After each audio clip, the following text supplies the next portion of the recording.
held on May 1st, 2024, in accordance with the Massachusetts Wetlands Protection Act and the Town of Chatham Wetlands Protection Bylaw and Regulations. My name is Karen Latin, and I serve as Vice Chair. Today's hearing is being broadcast live on Chatham TV and is being recorded on the on-demand archives available on the town's website. It is being conducted in person, by phone, and by video conference. The agenda, instructions on how to attend, and copies of documents for review are posted on the town's website. To all participants, whether attending by phone or online, please remain muted unless you have been recognized by the Vice Chair. When recognized, please identify yourself for the record. If you're attending by phone, you can mute and unmute by using *6. If you're online and you are not a commissioner, please keep your camera turned off unless you have been recognized. Indicate that you wish to speak by using the raise hand feature. So that we have a record of a quorum, I will now ask each commissioner to indicate their presence. Bob Rawls. Present. Mary Sullivan. I don't see that she's on. Elise Gordon. Present. Cheryl Meservey. Present. Eric Hilbert. Present. Associate Member Bob Delvecchio. Present. And I am here. We have established that we have a quorum. Before we begin the agenda, are there any announcements about any requests for continuances today, Paul? Good afternoon, Madam Chair, Commissioners. Yes, we have one request for a continuance. It's 169 Vineyard Avenue. That will be continued to July 10th, 2024. When you're ready, I'll read the legal advertisements first on the agenda. That's great. I guess we are. Thank you. Okay, all right. 169 Vineyard Avenue has requested an order of conditions. Owner, the Douglas Rose Kimberly Revocable Trust, map 10D, parcel 90-D124, DEP number SE103670. The proposed project is dwelling additions, renovations, and associated site improvements. This case will be continued to July 10th, 2024 at the request of the applicant. I move we continue 169 Vineyard Avenue to, I move we continue 169 Vineyard Avenue to July 10th, 2024. All right. Elise? Oh, Second.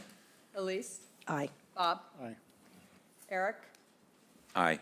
Cheryl? Aye. And I say aye. Okay. The next one, Paul? Next on the agenda is another request for an order of conditions. The address 21 Shattuck Lane, Clay A. Rosenberg and Andrea Lynn Flink, map 15C, parcel 12-6, DEP number SE103671. The project is proposed house addition, a pool, replacement, and hardscape and associated site improvements. That's the project. Okay. Does anyone on the commission have anything to add or change besides what's already been done on this order? I added some markup, Yeah, I see. Okay. I see you did. so I don't know, do they have, well, anyway. I don't know. I thought it was a decrease instead of an increase of that number in the RR. But we can let the applicant's rep Okay. confirm or deny. Is the applicant's rep here? Yes. Muted. You're muted. If you want to speak, you're muted.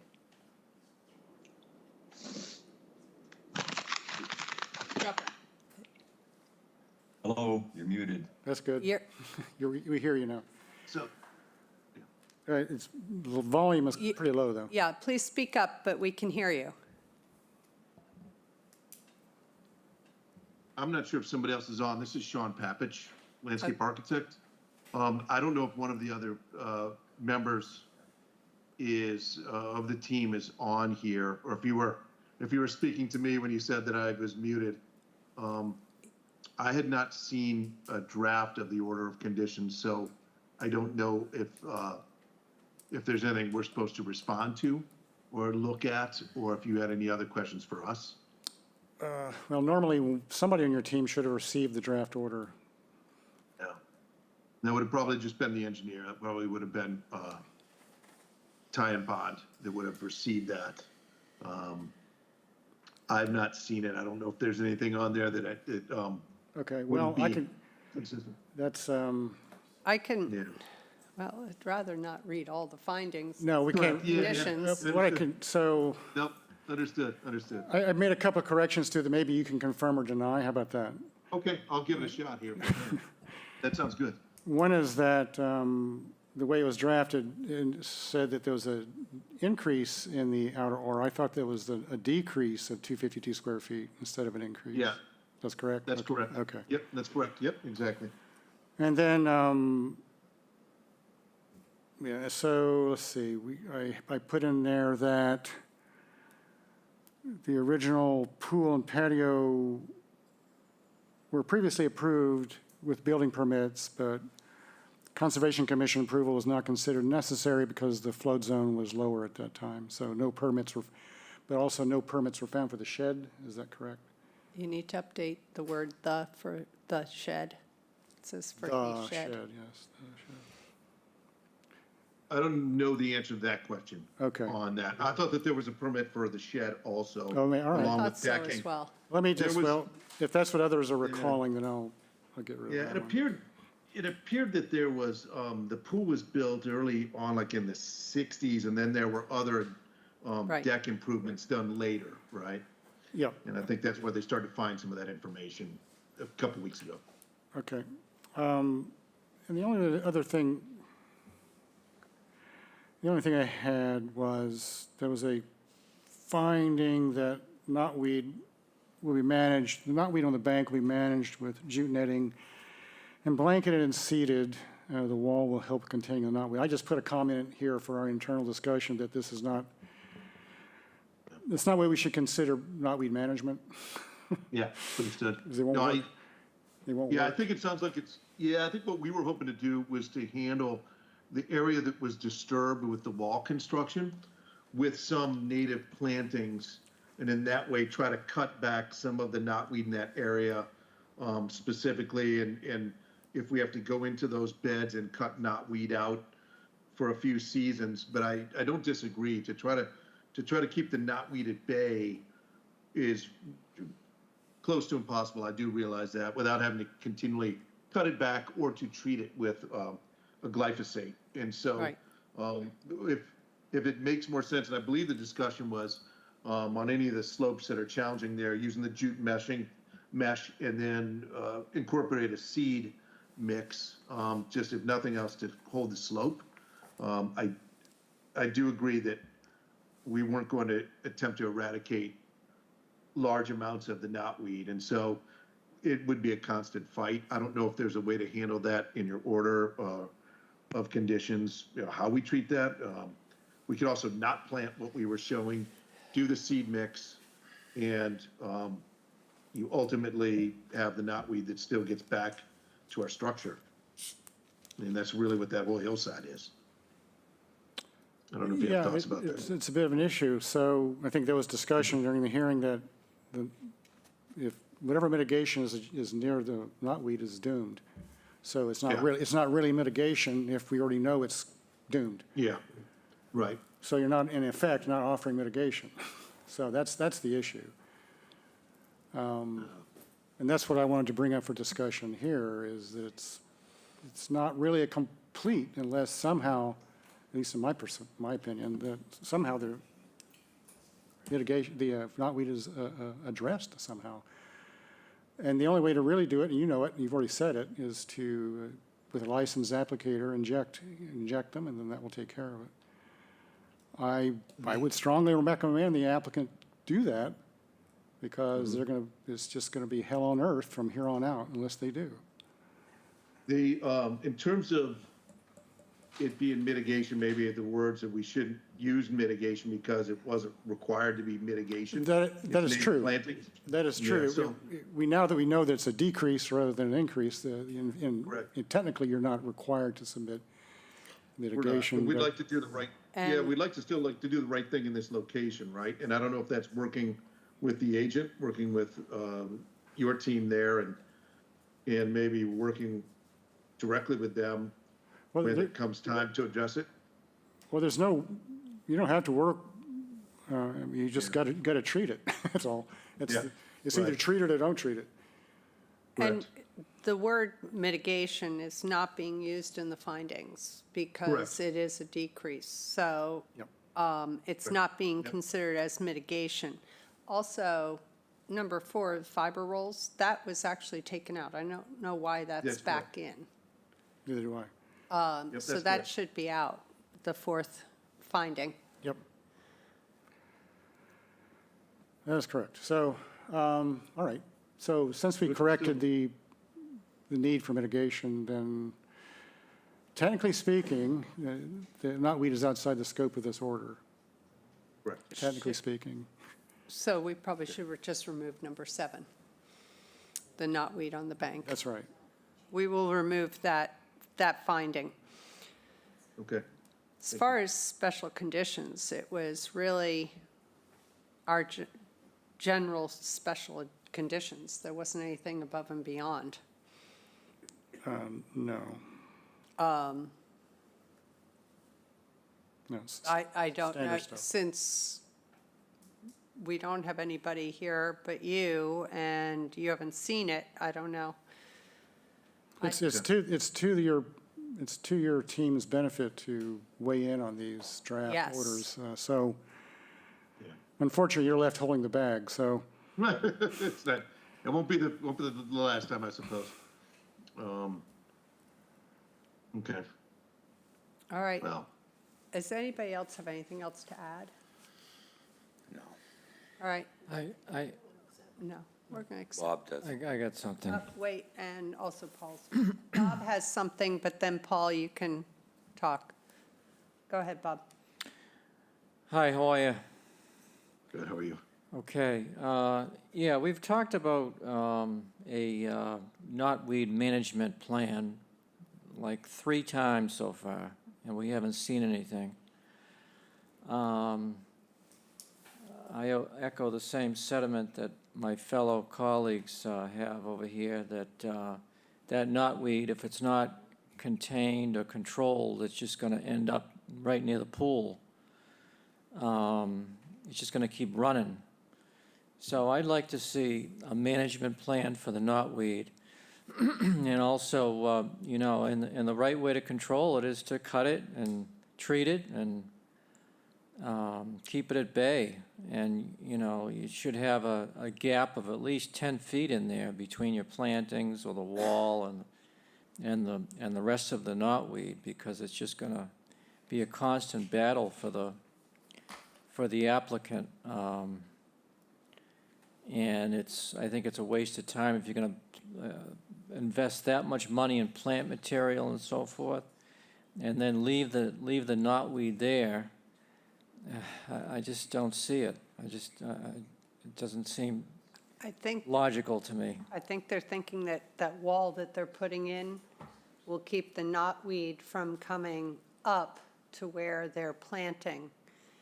They're just not going to manage it going below that wall. So, I don't know. Let's see what Paul has to say. Paul? Thank you, Madam Chair.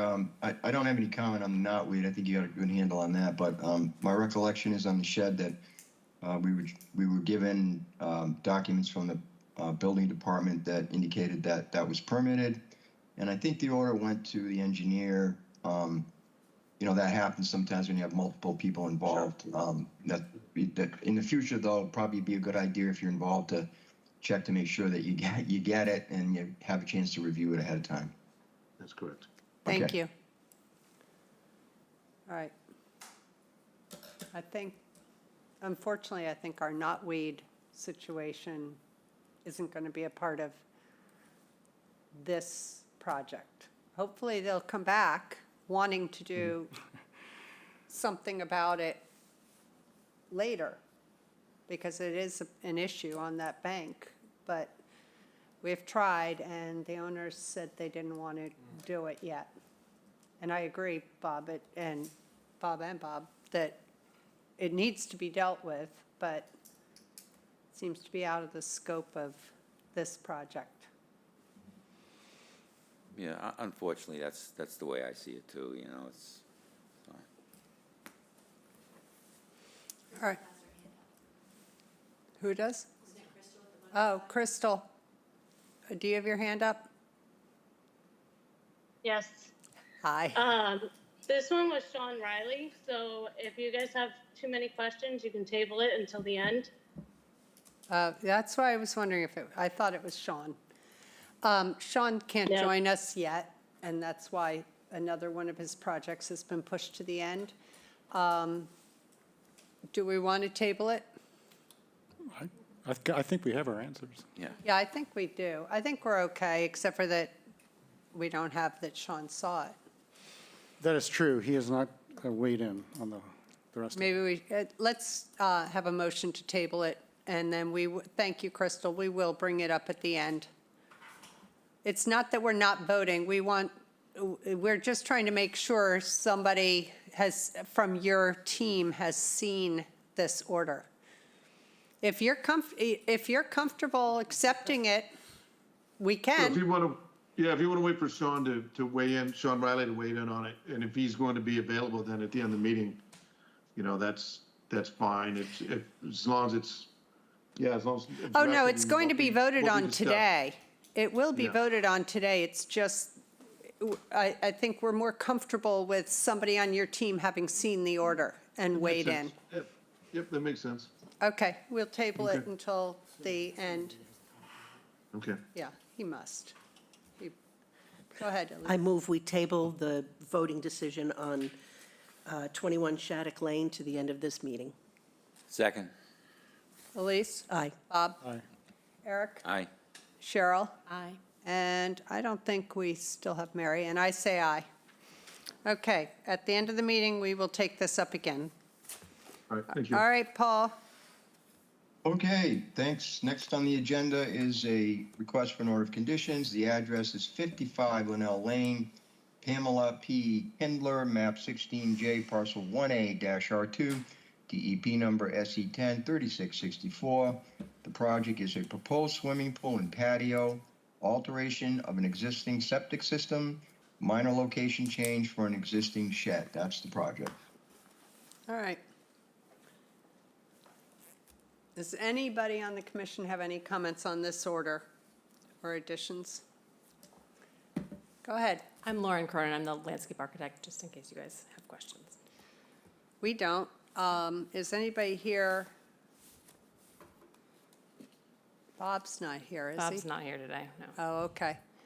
Have you seen the order? I have not seen the order. Bob, I believe, has. and Okay. He had no, Okay, great.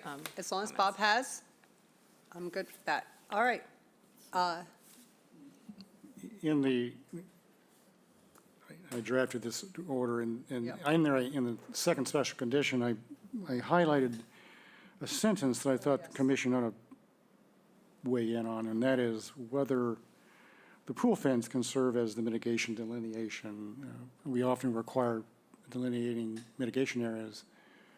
I think more or less corresponds with the perimeter of the fence. it does, there's a little bit, there's a triangle beyond it, because the pool fence doesn't follow the property line. There's a small Okay. triangle beyond it that is currently honeysuckle that we're proposing to take out and put native Yeah. plant material back.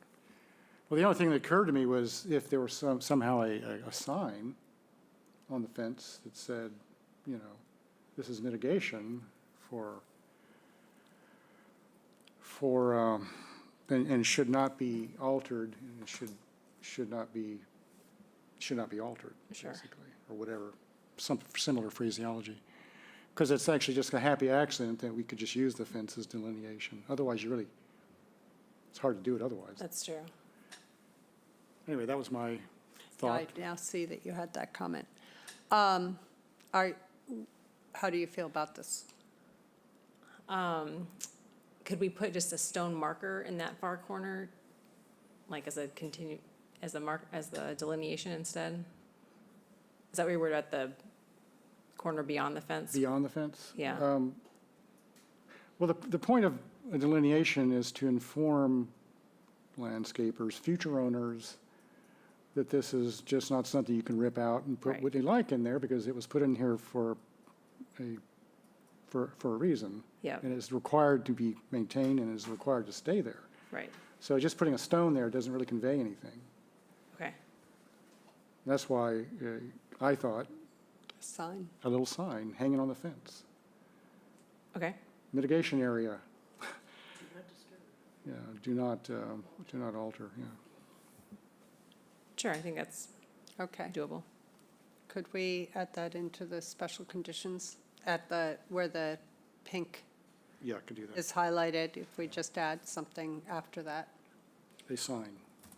Oops. I will do that. All right. And I think, anybody else? Bob? I had something on the shed at the entrance to the driveway, that small shed, that they were supposed to anchor it.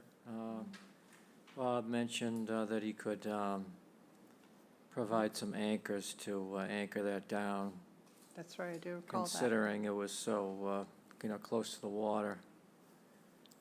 So that should be a special condition as well. So what would you like that special condition to say? The small shed at the entrance of the driveway shall be anchored. Do you oh. have your thing on? Yeah, Yeah. it does. The small shed at the beginning of the driveway shall be anchored. I think maybe uh, that might be enough. To limit the, movement or whatever from the rising tide or whatever. Thank you. I never brought that up. With debris. There's like a little bridge behind the shed that used to be going over they were gonna remove, because there's debris behind the shed. You agreed that you're gonna remove that, right? There's an old bridge and nothing can grow under it, behind the little shed and the entrance on the right, to remove So all it's that. it's just piled there, is that? Yeah, there's like a little old bridge that they used back in the day when there was a river going through there, and nothing can grow under it. So I brought that up last time, just to remove all that debris out of the wetlands there. Yeah, if there's anything that's You'll see it. piled there, they can take it out. All right. Did you get that too? The debris behind the shed will be removed. Otherwise, are we good? Good? Everybody agrees? Okay, Elise. I move that we accept the order of conditions in 55 Linnell Lane with the additions as discussed. Second? Elise? Aye. Bob? Aye. Eric? Aye. Cheryl? Aye. And I say aye. Thank you. Thank you. All right, Paul. Okay, Madam Chair, thank you. Just for edification, if anyone got a hold of an earlier agenda that was posted, we moved 36, 74, and 77 Sears Point to the end of the agenda so the engineers could attend. They had a conflict. So next on the agenda is a request to amend an order of conditions, 0 and 17 Billings Road, Alex Pushkarev. Not sure I did that one justice. Map 7A, parcel 6-S8 and 5-S7, DEP number SE103310. The project is proposed repair to an existing sheet pile wall. This is a phase 1 request. Okay. Is there anybody here for 0 and 17? Good afternoon. Certainly, this is Cole Bateman. Hi, Cole. Professional engineer with, hi everybody. Professional engineer with Ty & Bond, representing the applicant here, Alex Pushkarev, in this project at on Billings Road, 17 Billings Road. And I'm going to share my screen. This is the first stage of our amended order of conditions request. This is our informal request to the commission to then follow up, if approved, with the more formal public notification process and the rest of the process for the amended order. We were up here maybe a month ago to present an extension to the existing order of conditions to the commission. That extension was granted, and this was the follow-up project that was told to be presented after. So the sheet that I'm currently presenting is the existing approved plan underneath the existing order of conditions. It consists of the installation, Nantucket Sound south and then Billings Road's north on the plan. It's an existing residential dwelling. It's very well pronounced in the Harding Beach area as one of the only structures on this side of the road. And for that reason, it requires protection and maintenance of the protection structures. The previously approved project consisted of the installation of approximately 70 feet of vinyl sheet pile wall within the coastal dune resource areas, as well as land subject to coastal storm flowage, and then coastal beach, I believe, as well for access purposes. And then I'm going to switch to the proposed.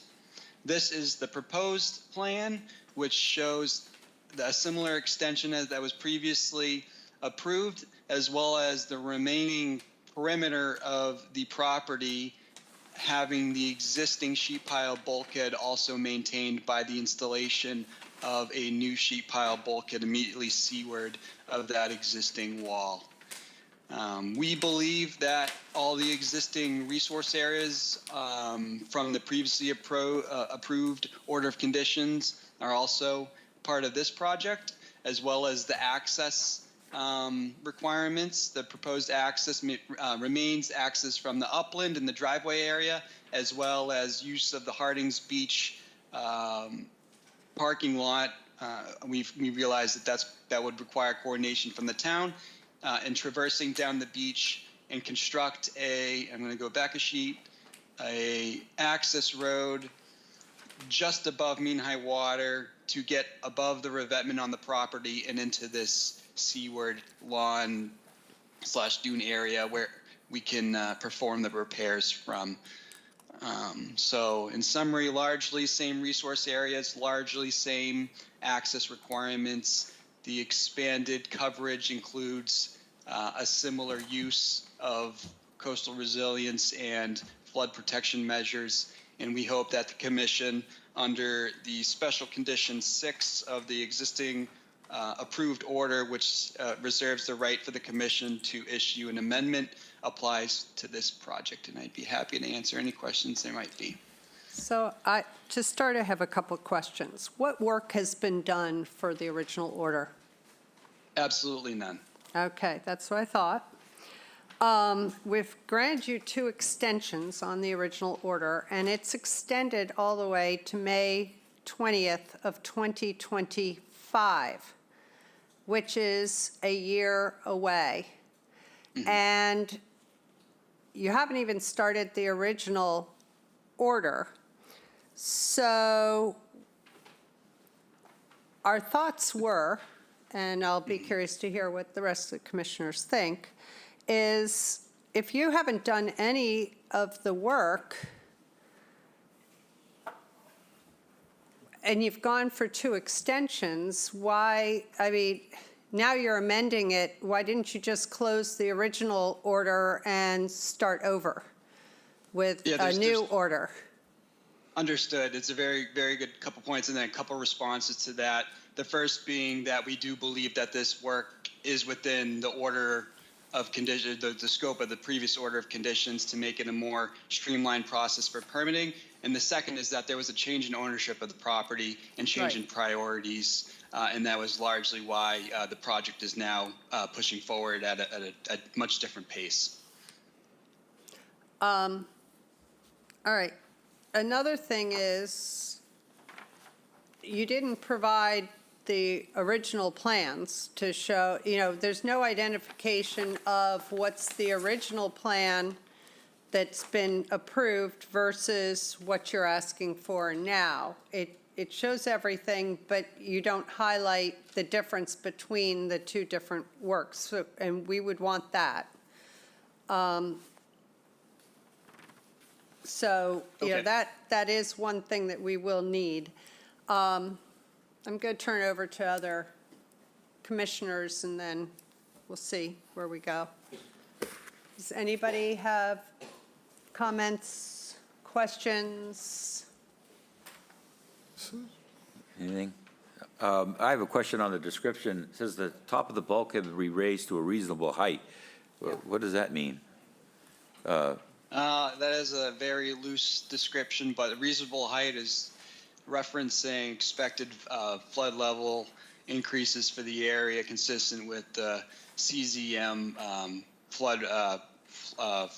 coastal flood risk management mapping devices. So the existing, I believe this is in a VE zone.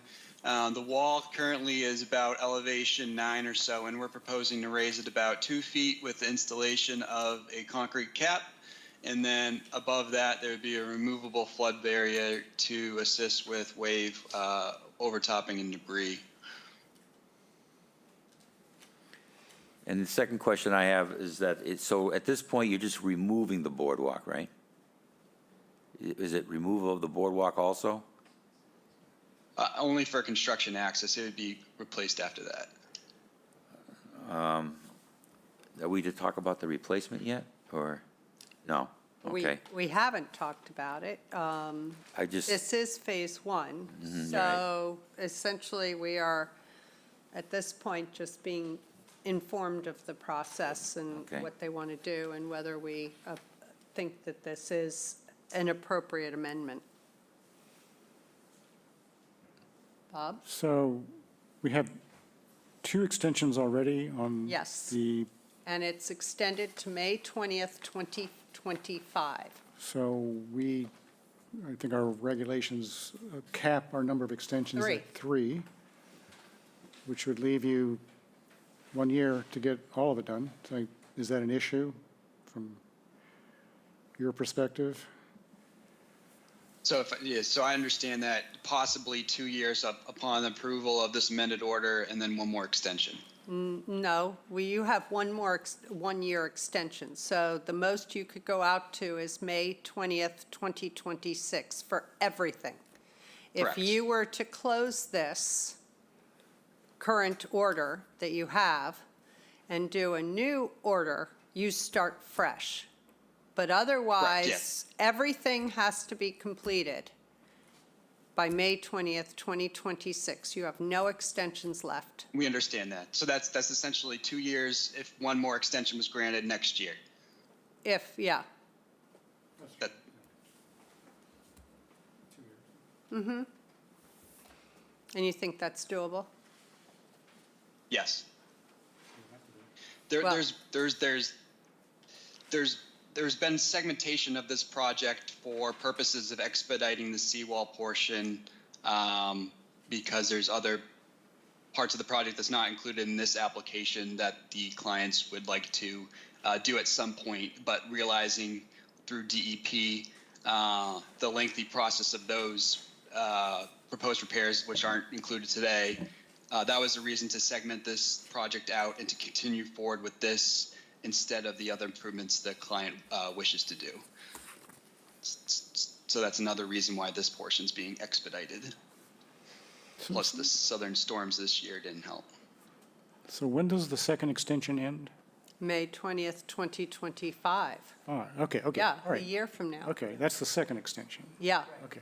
So, all This, the original order is from 2019, and due to COVID extensions, we're now out to May 20th, 2025. And this is phase one. So, It is, so, yeah, as long as we're all on the same page in terms of you have 2 years for the project. And, but we'll talk about the specifics during phase 2. correct, Sounds good. I think Which there's is the largely the project, project. the whole project, which I would recommend when you come for phase 2, that you have a little more detail on, plans for the boardwalk and all of that and its replacement, because obviously you're taking it out to do the work. And as much detail as possible, so, materials, et cetera. Anybody All right, and, else? also for clarity, I think there's an existing condition for time of year restriction on the project. So this Correct. project can't get going until August Correct. of this year. That's why I'm making sure that you think it can get done. All right, well, everybody ready? Go ahead. Phase 1, approve. I move that we approve Phase 1 proposal for 0 and 17 Billings Road Second. For an amended order. for an amended order of Second. conditions. Elise? Aye. Bob? Aye. Eric? Aye. Cheryl? Aye. And I say aye. Thank you. Thank you. We will follow well up. Thank you.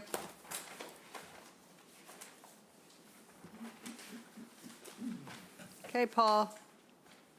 Okay, thank you. Next on the agenda is another request to amend an order of conditions, 500 Shore Road, Stephen and Stacy Barton, map 16G, parcel A5, DEP number SE 103645. Project is bank stabilization, amendment to construct and maintain beach access stairs and placement of a portable rinse station. The staircase will be over a coastal bank. This is phase 2. Hi, how are you? Good evening, doing good, thank you. How are you? For the record, Raul Lizardi with Cape and Islands Engineering, representing the applicant. In the audience is also attorney Bill Litchfield, representing the applicant. And I believe through the remote platform is Adam Zager, who's also an attorney for the applicant. So as stated, this is phase 2 to amend an order of condition that was approved last fall. It was issued in October 13, 2023, for this proposed project. Initially, the project included shoreline stabilization with a soft solution, along with a stair access to the beach. During those first proceedings, we eliminated the portion of the stairs from the project and kept the shoreline stabilization. The order of condition was issued for that project, and this winter, that project was constructed. So the shoreline stabilization has been done, but from the beginning, we knew we were coming forward with an amendment to that permit to reintroduce the stairs access to the beach. So this is phase 2. As in phase 1, the commission felt that because it was originally part of the application, an amendment was adequate for this stair proposal. So at that first phase 1 presentation, we received a lot of feedback from this commission, and the applicant accepted to do revisions to the plan. We did not submit those revisions last week because we were informed if we submitted those revisions last week, we will be pushed to another hearing date. But there's a lot of involvement from neighbors and zoning board of appeals that we wanted to at least present the application today. And also kind of briefly explain some of the revisions that we're working on. And if the chair allows me to, I do have a comparison of the two kind of changes to distribute. So first of all, the application is for stairways to access the beach. We have a stairways that was proposed as 4 feet wide for an overall length down the center line of the stairs of 133 foot in length. We also propose a portable rinse station on the upland side of the stairs, and we also had some downcasting lighting down the stairs. That part of the application, the lighting, was something that at the phase 1 presentation, the commission felt that it should be on a timer. But the applicant decided to completely remove lighting from the project altogether.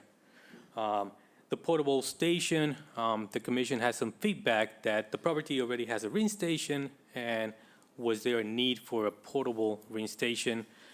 The applicant decided to completely remove that from the application. There was some discussion about the actual stair. Towards the bottom of the stairs, we have some lateral movement of the stair that went down to the last landing and then continue on with a 90-degree to the beach. And there was a thought that maybe that turn, on that 90-degree turn, was sort of like a 14-by-4 landing that could be used for like a deck. That was not the intent, but the applicant decided to reconfigure the stairs. So instead of having the 90-degree turn on the stairs, we now revise the stairs to be completely straight on onto the beach. The other revision we did to the stair itself, from a 4-foot through and through width, we are reducing the width of the stair sections to 3 feet width.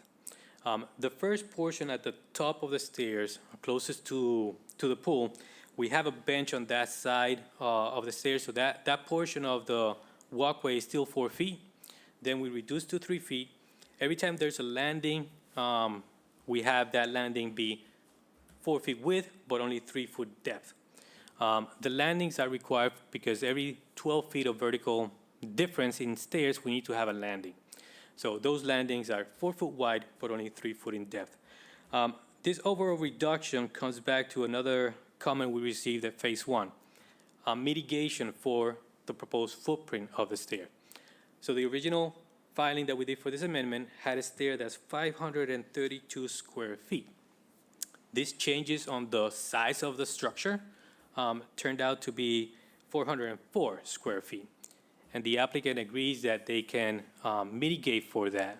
Some comments were saying that replacing some of the ornamental planting beds that the property has with mitigation plantings.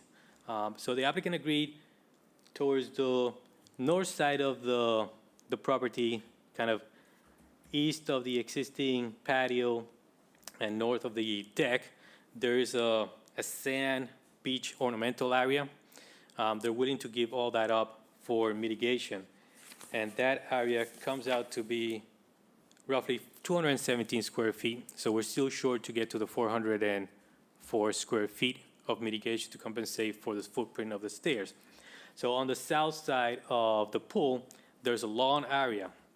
And what the applicant is willing to do is remove the remaining 187 square feet of lawn in that area and then use that area for native species. The native species that they're proposing to do is a continuation of the species that were listed and approved last fall with the original order condition. So it's just an expansion of that, those different varieties that were approved for that order condition. Namely, they were chokeberry, arrowwood, Carolina rose, switchgrass, and then the remaining of the areas were going to be seeded with native seeding, and there was some sensitive ferns to include for diversity. So if the chair allows me to, and the board wants to see, I do have a comparison of those changes that we did to the plan. I have not submitted the revised plans because we didn't want to push it further out this hearing, but we're willing to submit those plans if the board, the commissioners want to see it. But overall, we took all the information from that phase 1 meeting and revised the scope of the work to reduce footprint and eliminate some of the items that were first approved or requested. Okay, thank you. We appreciate that you listened and that the homeowners are, have come up with some solutions for mitigation. We received your letter, but as you said, you didn't provide the new plan, nor do we have a plan with the mitigation, and that plan would need to show us the mitigation for the current plan that the order is, and then on that same plan, show us the mitigation. If we'd had those before this hearing, we probably could have sent this for an order, an amended order. But given that we don't have them, we can't do anything until we see those and have time to review them. So we're going to have to continue unless, we've had nothing to review. Right, I understand, but if at least with this information and with the information in the packet that was originally submitted, we can get additional feedback. It may be that the revised plan doesn't need to revise anymore. Well, we haven't seen the plan, so we can't really comment on it. I can comment based off your letter. We're thrilled you listened, I think. You definitely heard what we were saying, but we needed to see it. on a plan, and that's what's missing at this point. So it's hard, we can't approve this because we don't have anything to see. Right, in terms of the revised plan, but we did do the original application with the amendment plan that Right. we're but- still reviewing. But we don't have a plan that shows what the stairs are going to look like now, that shows that the rinse station is out. We don't have a plan that has the additional mitigation. That's what we're missing.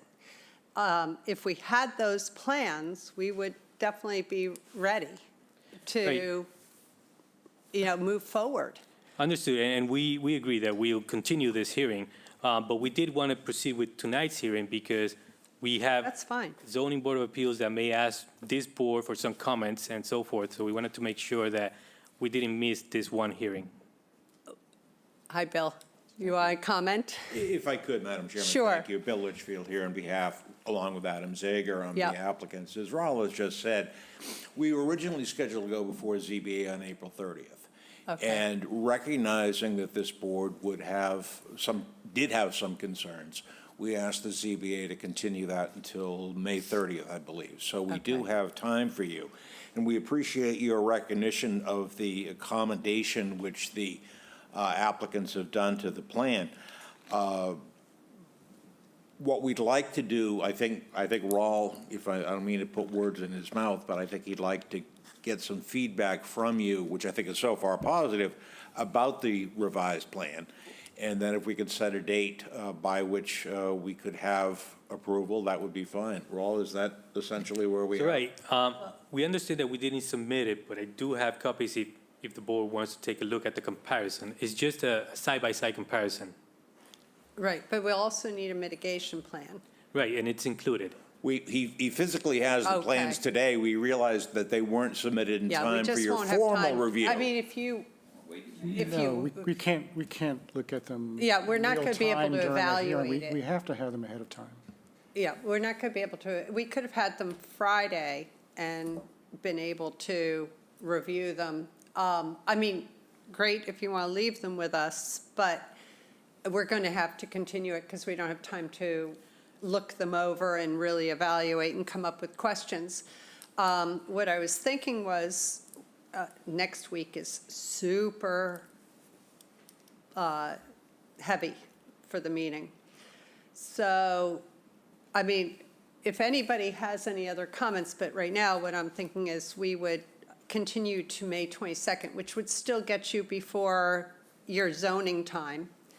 And as long as everything looks okay and we have that opportunity to ask questions, then we could always give you the usual letter that says that, we can go forward.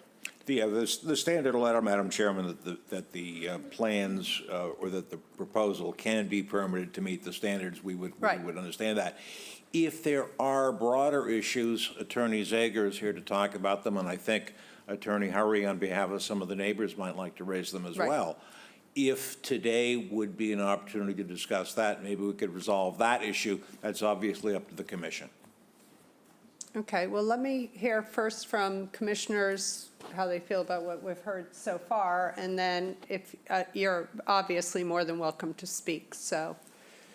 Elise? I think all we're missing is the consolidated report that you've done with the additional mitigation, the changes that you've done, and your client is wonderful to have incorporated all our suggestions. I think our review will lead to a fairly straightforward hearing on the order of conditions. I see nothing in this. Bob?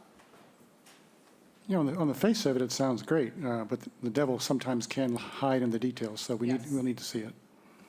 Anybody else? Eric? I agree to that. I mean, I don't mind listening to the neighbors and getting that out of the way if there's any neighbors or Oh, yeah. comments. No, we'll listen to anybody who's Yeah. here. So definitely, Bob? I got a question on the stabilization of the bank after the stairs are constructed. What are your plans on that? You gonna seed or anything like that? So yes, last fall, part of the approval for the shoreline stabilization included planting the entire bank. So the entire bank is going to be planted. Underneath the area where the stairs are going to go, it's going to be seeded with some shade-tolerant native seed mix. So all of that is going to be stabilized and allowed to grow. Is that on this plan? In the original order of condition, that was one of the plans from Wilkinson Ecological. Okay, thank you. Cheryl, do you have anything? I'm all set. Okay. All right, would you like to speak?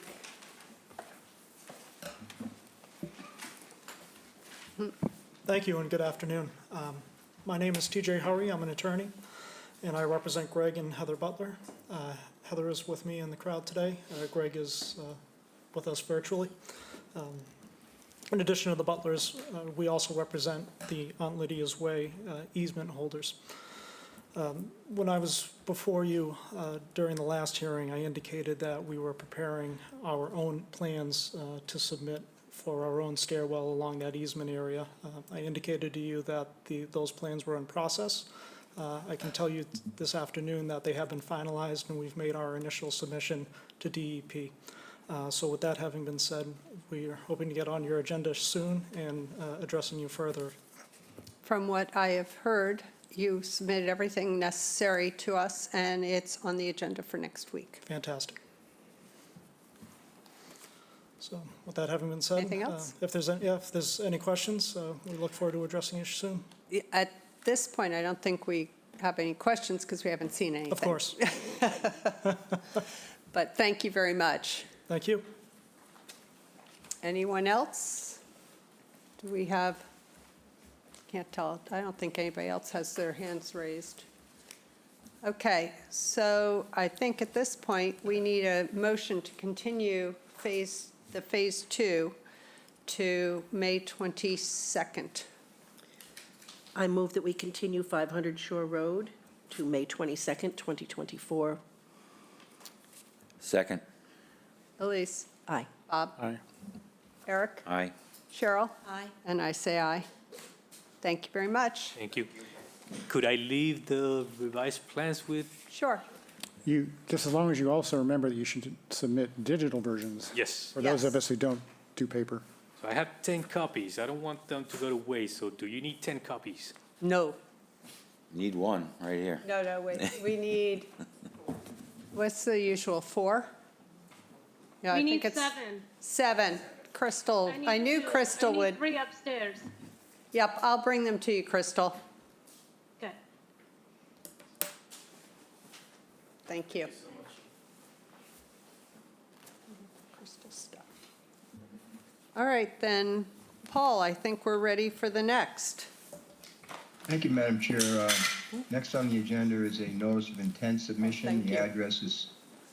The address is 68 Squanto Drive, applicant Christopher Holzner, map 10C, parcel 23-E2, DEP number SE103680.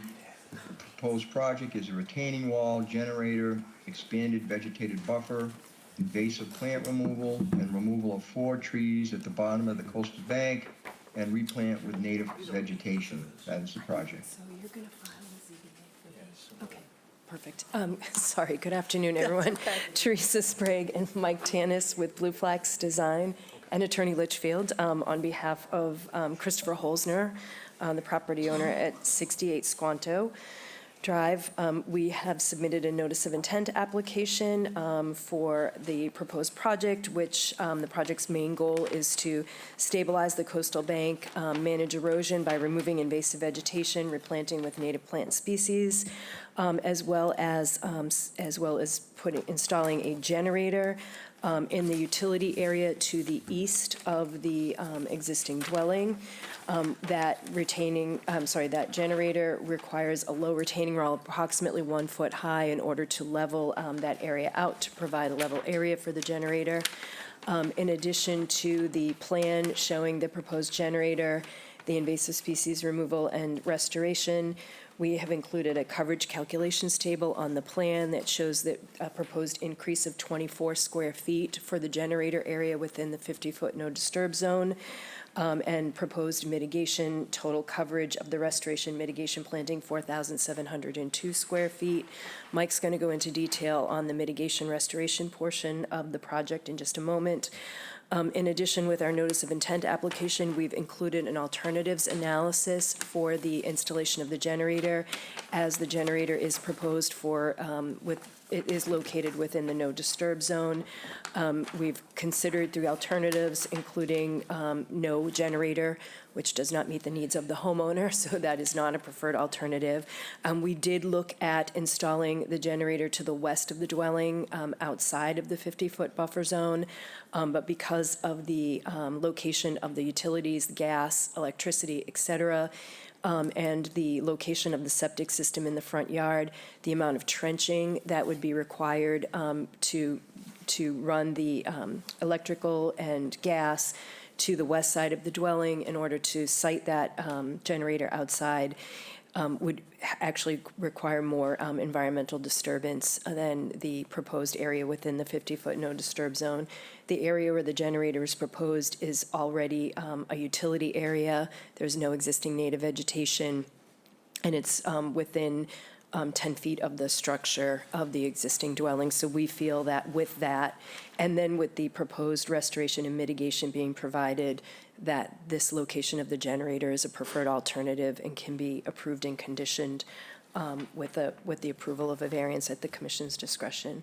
And Mike is going to discuss the invasive species management existing conditions in more detail, and then we'll be happy to answer any questions. Thank you. Thanks. Go ahead, Mike. Hello, Mike Tanis, Blue Flax Design. As Teresa mentioned, one of the main goals is to address the erosion on the bank. Currently, most of the 50-foot buffer zone and the top of the coastal bank is covered with lawn. This, in effect, funnels stormwater down the bank, causing rutting and erosion. So to address that, we're expanding the vegetated buffer on top of the coastal bank. And along with that, we're reorienting the top of the stairs slightly to face, because as currently it faces the neighboring property, and that kind of encourages a lot of the renters, the kids of weekly renters, to use those stairs. So we're reorienting them slightly to face the Holzner's house and expanding the vegetated buffer around it to provide a screen to discourage that. On the coastal bank itself, it's currently a mix of invasive shrubs and some healthy natives, and also native trees that have been historically and continuously pruned to maintain the view. So for that, we're going to protect all healthy native vegetation. Any trees that have been topped and pruned, we're going to remove and replace with appropriate shrubs and trees. Any scrub oaks that we find will remain. And then at the bottom of the bank, currently there's no high marsh vegetation. So there's a lot of scarping along the bottom of the bank. And we're proposing that 4 trees that are currently on the bottom, 2 oaks and 2 pines, they're right at the toe, and there's a lot of scarping under them. The roots are exposed. So we're proposing to cut those and remove them, leaving the stumps in place so they don't fall and leverage the bank and pull out more of it. And along that area, we're going to plant a number of shrubs of marsh elder and high tide bush. And we'll also plug with high marsh grasses, and to establish some vegetation, and hopefully that'll capture some sediment and build up the rack line and stabilize the base of it. And yeah, any questions? A couple things. The area that has been cut/topped, managed on the bank, was that ever permitted as a view corridor? It's clear that that area has been managed for probably decades. I do not have an answer to that. I don't think that there has ever been existing Vista management permit. I think this is something that's been managed, like I said, for decades. It looks And like so with the condition of some of the oaks, particularly near the top of the bank, that are 2 or 3 feet tall, that really want to be 70-foot tall trees. At this point, they're not viable to be managed back into canopy-sized trees, which is why we're proposing to remove them and replace them with woody vegetation that can reach mature size without being, the idea is that once we finish with this restoration, this area is entirely undisturbed. So there's no more pruning, no more vista cutting, Right. no more anything happening within the 50-foot buffer or on the coastal bank itself. On the plan, the opposite side of the house from where you want to put the generator, you do have something that says proposed generator with an arrow. So you probably want to remove that. We will, I just noticed that as I looked over. Yes, that I will be noticed it, removed. There and is I no thought, proposed generator in that area.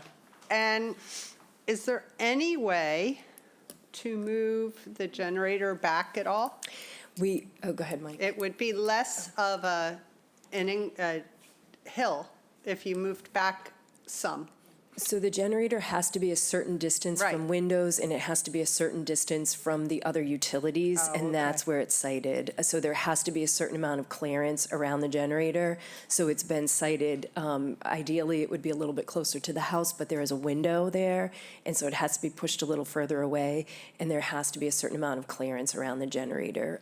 So that's why it's placed in its location. Okay, do you have to, the ZBA said that they're not sure if you need to go before them for the generator?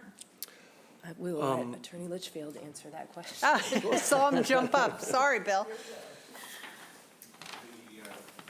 Thank you, Madam Chairman. Bill Litchfield. We have existing air conditioning compressors Right. there, and because those are less than 15 feet from the lot line, they're pre-existing non-conforming, so we'll be going to ZBA in addition for the very, very minor change in the stairway for the location of the generator where shown. And the reason the proposed generator has another arrow is that we have looked at this 5 or 6 different locations, up by the street, to the left, to the right. Unfortunately or unfortunately, where cited currently is really the only place we can Right. put it. I just wanted to make sure you took the words off of the other side because I Thank thought, you. wait a minute. Yes. They're not 2 generators, so obviously. Our apologies, yes. No, that's fine. I'll open it up to commissioners. Anybody? Well, just a question. I noticed that the neighbor's bulkhead is on the property. Was that ever permitted or anything to have a section of, would that be a mitigation to have that portion removed from your property? That is exactly, the bulkhead down at the end. I don't know what the history of that bulkhead is. The nice thing about that area is it's mainly native vegetation directly above that bulkhead, where most of the invasive vegetation, not surprisingly, is located around the stairs and up towards the top of the bank where there's been consistent disturbance. That area on the southern side is actually quite well vegetated with native vegetation. So the amount of disturbance to remove that bulkhead and regrade might be greater than the benefit of removing it.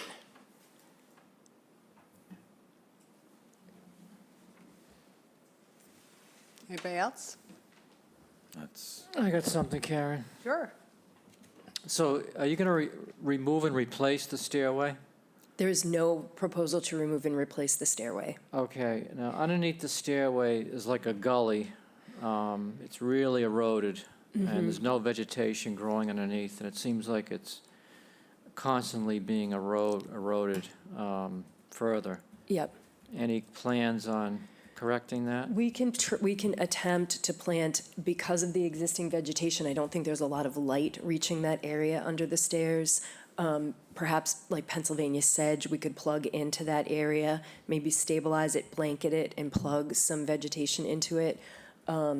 Unfortunately, I think that the way the water's running down right now, because there's no vegetation at the top of the bank, as Mike pointed out, the water's really channeled down along the edge of the stairs. Our hope is that when we remove the invasive vegetation, restore the native vegetation, plant that top of coastal bank to allow some of that water to slow down, infiltrate filtered, be absorbed, that will help correct some of that.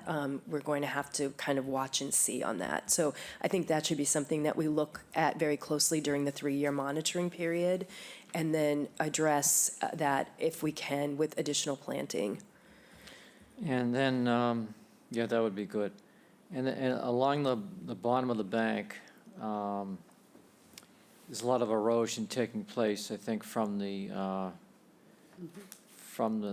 seawater. Yes.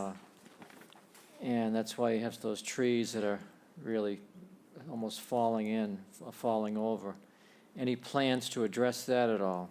So we're not proposing any kind of stabilization in the form. We did consider and look at core logs installation, fiber roll installation. I don't think it's necessary here, and the amount of disturbance that will be required to install fiber rolls will be so significant. We'd have to remove so much vegetation, excavate so much of the toe of the bank. I think that there will probably be some slumping over time. The reason we're proposing to cut the trees because they're leaning so far out and over when they do eventually fall. We don't want them to take large chunks of the bank with them. Our goal is to flush cut, leave the stumps in place. We know that at some point that's going to naturally slump.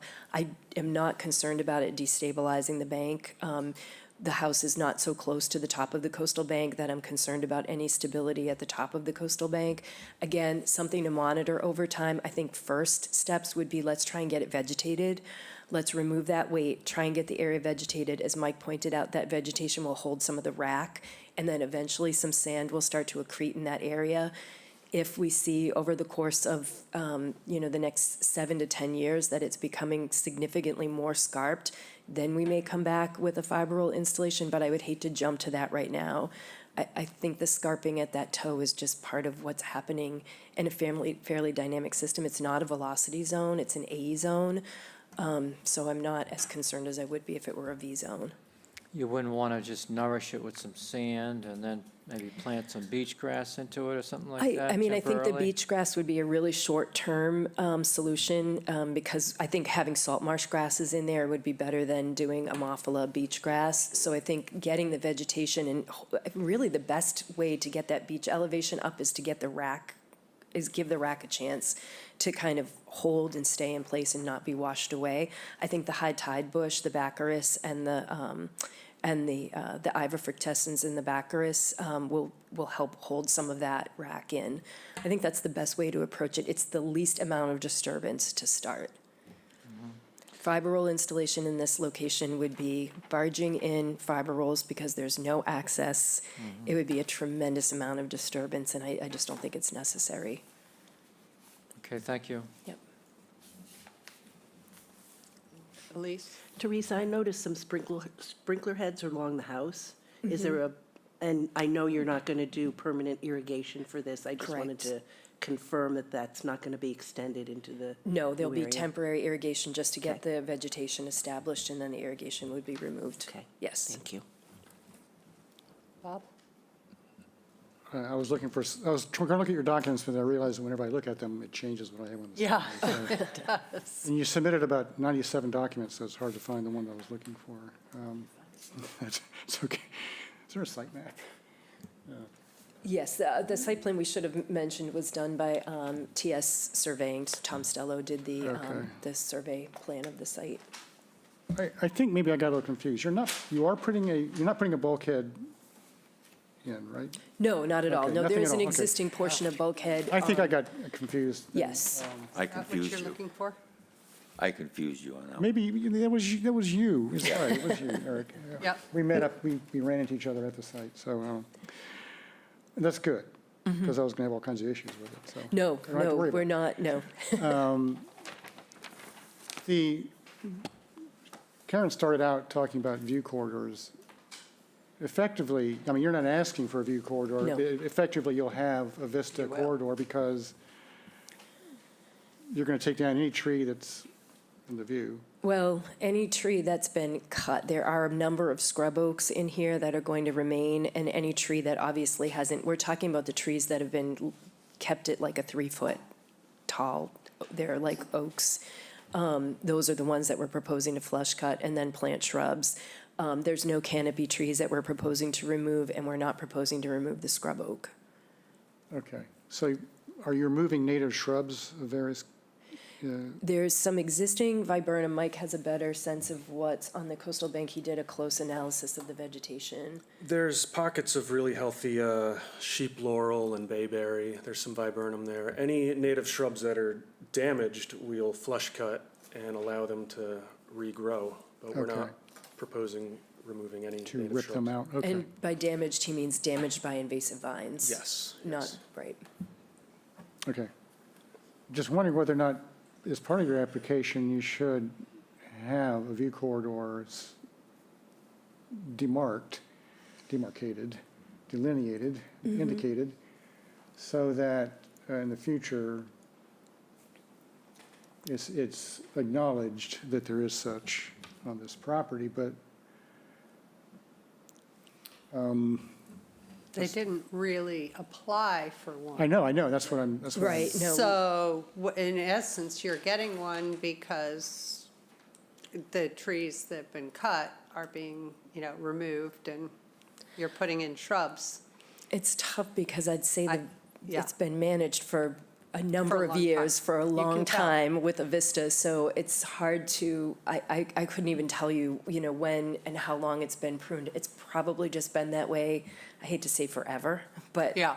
it's been that way probably forever. So at this Right. point, what our goal is to stop all cutting. Like, we don't want any more cutting in the area. Yeah, it's- And the Holzners understand that. It's a great goal, and it's one that you know that we have always been Yes. receptive to, and I'm receptive to it as well. So anyway, I don't really have, I think it's generally a good project. Where are the shad bushes going? I can't quite tell from the icons sometimes. They're the larger circles with the 3 dots in the center. They're kind of halfway down the bank. There's 2 on the left side, one Why don't just you walk over there and just point to a couple? But don't But talk. don't say anything, though. Yeah, don't talk. Oh, I see, okay. Got it. Okay, And up Up above. above. On There's the- one up near yeah. your black just scattered circles. about, okay. Yes. And then the cedars along the upper right side. over there. Correct, Yeah, okay. yes. Which is really a continuation of sort of what they have up near where you're putting the generator. Exactly. It's all invaded. All of that vegetation is invasive, so that will all come out and will all be replanted with the cedars, the viburnum, the bayberry, and the other plant species that are shown. Yep. Yeah, I think overall, it's a good project, it's a benefit, Yeah. and that's all. Cheryl, anything? So you mentioned that you are leaving scrub pines that have not been cut in the past. Yep. So they actually could grow into the view over time? I think they're at their maximum height, so I'm not concerned about them growing into the view over time. It's mainly scrub oak. Okay. Yes. So oh, that's right, scrub Yep. oak, not pine. So there's not going to be a temptation to do anything with the scrub oak in No. the future as these little guys grow up, because they're not going to grow up? No, they're about their mature size. Okay. They're healthy, mature scrub oaks. Okay, Yep. thanks. Anyone else? I think, from what I'm hearing, I think we can probably go to an order. How about May 22nd? May 22nd would Does be that work? fantastic. Yes. Okay, Thank you. if we could have a motion? I move that we approve 68 Squano Drive to be moved forward for an order of conditions on May 22nd. Second? Elise? Aye. Bob? Aye. Eric? Aye. Cheryl? Aye. And I say aye. Thank you. Thank you. Thank you. All right, Paul. Thank you, Madam Chair. Next on the agenda is a notice of intent. The address is 93 Scattery Road. The applicant is Scott Ward and Ingrid Goldman, map 16J, parcel 28-9, DEP number SE10 3679. The project is replacement of an existing pool and tennis court. Good How are you? afternoon. David Little and Tom Mulcahy representing Scott Ward and Ingrid Goldberg. And welcome back from your sabbatical, Eric. It's been quite a few years. Thank you. How many, may I ask? Probably 15, I Wow. think. So we were before you last year with a project to replace the basement under a wing of the dwelling, which if you made it on-site, you can see that the work is ongoing right now. And now we're before you with the next phase. They would like to replace the tennis court and replace the swimming pool and the hardscaping. The dwelling dates back to 1742, the cottage dates back to 1980, and during the permitting of the last project, we learned that the pool and the tennis court were permitted, we found the permit, were permitted legally in 1986. There was a concern that this was an unpermitted use, so I just wanted to bring that up. Yeah. We provided you with detailed plans. I think Tom's really done the heavy lifting on this. He's prepared detailed plans of how he proposes to replace the two significant structures near the wetland. The metrics are we have a -3 square feet in reduction in the 0 to 50, and we have a -233 square feet of reduction in the 50 to 100. I'm really gonna turn it over to Tom. I'll help out any way we can. I just want to note that the tennis court is going to be replaced in kind. It's going to be another, quote, AstroTurf tennis court. It's going to be permeable. So I'm going to turn it over to Tom, and then we'll both answer questions later. Thank you. Good afternoon. So the design intent for this project was to really, stay true to existing conditions. The proposed layout is really very similar to what's already there. Replacing, like David said, the tennis court and the pool, and removing all the existing hardscape, and some of it is actually impervious. The existing bluestone patio off of the main house has about a 12-inch thick granite concrete slab, and it's wet set. And we're proposing to remove that and replace with a dry set patio that is actually reduced in coverage. All native plantings are proposed within the 0 to 50, and we meet the threshold within the 50 to 100 for 75% native, 25% non-native, non-invasive. And we're actually showing some additional restoration areas, even though it's not really required because we have a reduction in coverage. To the south of the guest house, there's a stand of where we're removing the miscanthus. There's a clump of miscanthus we're removing. Relocated the 2 red oaks that were previously proposed. They were kind of placed where the swing set is, so I moved them into the lawn area that's now proposed planting with some bayberry and prairie dropseed grass. Additionally, to the north of the tennis court, there was a lawn area that we're now showing with more bayberry and prairie dropseed grass. And I'll open up now if you have any questions. Okay, I have a couple things before we get going. First of all, we already have the order. Our policy is to only have one open order at a time. That's a DEP policy. So why didn't you apply for an amendment to the existing order? I didn't believe it was within the scope of the original project. I thought the scope of the original project was very specific to replace the foundation and not disturb everything. I thought this went way beyond the scope of the original project. All right. I still think it probably should be an amendment. It's very difficult. I'm happy with that, Karen, if you want us to resubmit. But I've always been under the impression that if if a project didn't fall within the scope of the original Well, order, it's- it it's- required a new, Yeah. I mean, this town must be different from other towns then, because. Well, I no, I'm don't know happy that to- we're different. It's just, we are trying hard to not have two open orders at the same time. It's very hard if you're trying to close one and not the other when they're together. But having said that, one of the issues I had right away was, I think Tom, your plan, your mitigation or planting plan, because it's not mitigation, also encompasses the mitigation for the open order, based off of the plan I looked at for the open order. It may, yeah. But it doesn't differentiate. There's no way to tell. On your plan, it looks like this is everything you are doing. And so we need those put together.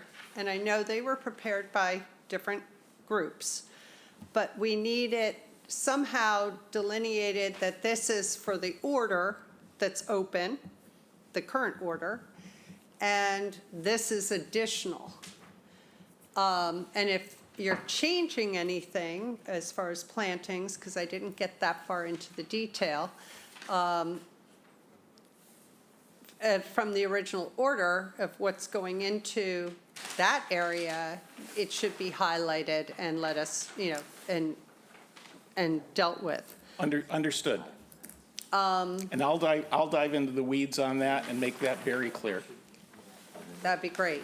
I mean, that was just my first thoughts. I'll open it to other commissioners for their comments, and then we can go from there and see how people feel about having two orders versus an amendment to this order, to the original order. Anybody? So speak up. Well, they are distinct They are. projects. Personally, I don't think it's a big issue, whether, from a regulatory perspective, I don't remember. I think it's harder to stay on top of both things, but that may be neither here nor there. We have always adhered to that practice, I do know that. We have. So we would be making an exception here. But I think, on the whole, it doesn't concern me that much. They're No. not, there is the issue of overlapping mitigation is confusing, which hopefully we can straighten out. Go ahead. So the current order that's open, when is that work going to be completed? Very soon. So is that actually going to be completed before this gets started, I guess is what I'm wondering. So maybe it won't. I can find out, Cheryl. Yeah. In the meantime, I'll certainly make it very clear on a colored plan what was Yeah. previously approved and what we're proposing now, and make it clear that we're complying with your regs. Yeah, and I'm not actually that, it sounds like we may be closing this order kind of as you get started on the next order as far as police, like paying attention to what you're doing there or whatever, which is one of your concerns, Karen. Well, I don't think they can't. Well, it takes. I mean- It's very much under construction right now, so they haven't started the Okay. planting for the original right. order. There's no way. There is mitigation from the first order. Oh, yes. Gotcha. Yes. And that's, see, you can't tell. Gotcha. Anybody else? Go ahead. Oh, I just had a question on the smaller plan here. Why is there a fence outside the fence of the tennis court? Is this a correct, is this? It's strange to me that you'd put a fence outside the fence. Where's he? If it's a pool fence. Is this on the civil, on the Ryder and Wilcox plan? That's the limit of work, Eric. Oh, okay, sorry. I'm sorry, it has the same. No, it looks like, it- I was gonna yes, say. I'm sorry, that's the limit of Oh, work. okay, got it, yeah. It's, in my view, it would be too bad that some of the mitigation, I mean, you just have the beginning of the knotweed right on the edge of the bank, just starting to take hold. I was surprised that they didn't want to go after that, you know, as a mitigated situation. Well, they only have a certain amount of property to work within. Oh, and yeah, The okay. knotweed extends, Well, the knotweed is just starting to take in right on the crest of the hill that goes in. It's in the area. But anyway, that's it for me. the only thing I will say that's, believe me, it's not a positive, but I've learned since I'm doing my own pollinator garden now, knotweed is a great pollinator. Did you know that? It's actually considered a great pollinator. So I just thought I'd throw that out there, because I'm doing a pollinator garden in my own yard, and I was surprised to read that was one of the types of. It's very aggressive, though. No, I understand that. You I'll should stop. plant it everywhere then. No, I just. And your neighbors will just love I you for wouldn't- doing that. I would never do that. Having just discovered knotweed on my I property. mean, right outside the tennis court, right on that crest there, it's starting. You know, maybe we can we have time now, we need to do some changes. Yeah, you Let's do. talk to the owners about the knotweed. Yeah, that would be a great mitigation. Well, they don't My have view. to do. Well, I think mitigation. you don't have No, to, I but think I it's mean- gonna be managing Yeah. the knotweed that's on our property. I don't think we can eradicate it, No. but we can certainly manage it. Thanks. Go ahead. Yeah. And this is one of those sites, when you walk up to it, you say to yourself, how on earth did this ever wind up in the NDZ? But of course, this was done a long time ago, right? So when you talked about permits before, the building permit or conscom permit? I have a packet with all the permits that I'm gonna give you, I knew you were gonna ask about. So, it has the building permit. Just for me, or? Well, I expected you to Yeah, bring this up. good. I'm glad I'm holding true to type. I'm not trying to be derogatory, I remembered the last hearing and your concern. It's my thing, yeah. I included the building permit application and the approved plans that showed the tennis court and the pool. But does this have conscom approval? There's a order, the order of conditions from the Concom approval is in there as well. Okay. Oh, well, too bad. Too bad you did your diligence there, so. I even went back to my notes for the open order to see how we had ended up with the pool and the tennis court, just to make sure. So I knew you had found something. Did the original orders approve lighting? It didn't, no, there Didn't was no, mention this was 1986, so this was what, 27, 28 years ago, or 26 years ago?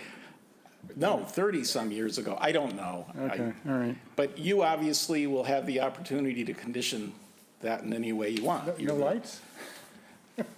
No night tennis? Lighting is an issue for some towns. It is. It is. It's an issue for us as well. It is, and So that, you still have a bite of that apple. But no, we aren't showing any lighting at this point in time, other than the normal house lighting that's attached to the building and the guest house. It'd be great if we didn't have those tennis lights on at dark, you know. Does the tennis court have lights? I didn't see any. They're not reflected on the Currently, plan. there's no. There are no lights, okay. So we can just say, no lights, yeah. Okay. That's good. All right, that's all I got. You'll be too tired playing tennis all day to play at night, so. Yeah, No, I think just so long as we have clarity between the mitigation on both right. plans, We are gonna need I'm that. fine. Karen, I got Yeah, question. I figured. I'm going to echo Eric's comments on I saw the knotweed at the top of that bank too, just to the left, just to the west of the tennis court. If you could control that, that would be good. And also he mentioned the fence, but there's actually a pool fence quite a bit a ways from the pool. How is that gonna be protected, that pool? By a fence or by an auto cover or? Auto cover, Auto cover, so you're not gonna have a fence at all? correct. So you're gonna remove that fence then? There's an existing privacy fence to the north along that property line. And then there's a chain link section that returns towards the tennis court. and then similarly on the south side as well. And currently, the plan just calls to leave those intact. Yeah, but that's in our jurisdiction, correct? Yeah, it is. So I'd like to see that removed for wildlife movement. Okay. The southerly section from the tennis court down to the property line? Yeah, there's a chain link fence. Yep. The chain link fence I'm talking about. The two sections to the north and south? Right. Okay. Go ahead. Yeah, Eric and I were talking about that when we were there. And there's the issue of tennis balls winding up in the wetland too, where fences might stop that. So anyway, my reaction was, in this particular case, fences are maybe doing something good, but you got to balance that with wildlife traffic as well. Well, you're not talking about the fence around the tennis court, right? You're just Oh, talking. no, the fence Yeah. around Around the the pool pool. has to be there. Yeah. Okay, I got confused at which fence. Yeah, no, it was just a section of fence on the south side of the property. Oh, I There's see. two sections of chain link, one on north of the tennis court and one south of the tennis court that I believe you were referring to, Bob? Yeah. Yes. With gates, yes. That have the Yeah, with gates, yeah. Yes. Oh, I We're see. proposing to replace the actual tennis court fence that Right. follows the Yeah, that's- perimeter But of that, the but that tennis doesn't court. go around the entire court. It just No, goes no, it just around goes- the ends. Right. Yeah. Wait a minute, so the tennis court, the new fence is not going around the entire tennis court? It has. There's an existing rotting cedar fence with a chain link paneling. Right. And that would have to be replaced. Sure, so you'll have it all, the whole. Yes, you gotta it have would a- be You do. within the confines Right. of the tennis Sometimes court. it's lower in the middle. Sorry about that. Could you also, on one of these plans, add a note that says what those little proposed porches are? You know, what the materials, what you're going to be doing? You know, I know you mentioned that you're taking out the current, which is cemented, I think you said.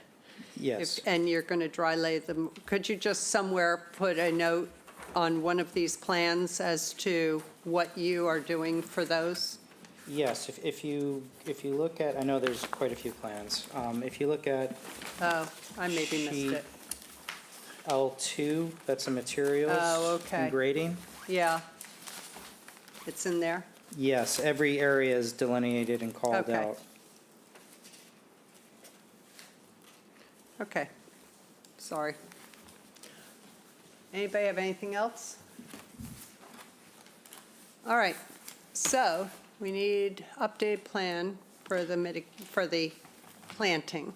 I won't say mitigation. What's your schedule like, Karen? Next week's very heavy. No, it's not possible. Yeah, for good. me. Because you're not getting it. We have the airport. Enough said. The next one after that is May 22nd. And otherwise, we go into June. Could we, May 22nd? Okay. and that'll give us time to get the revised plans in.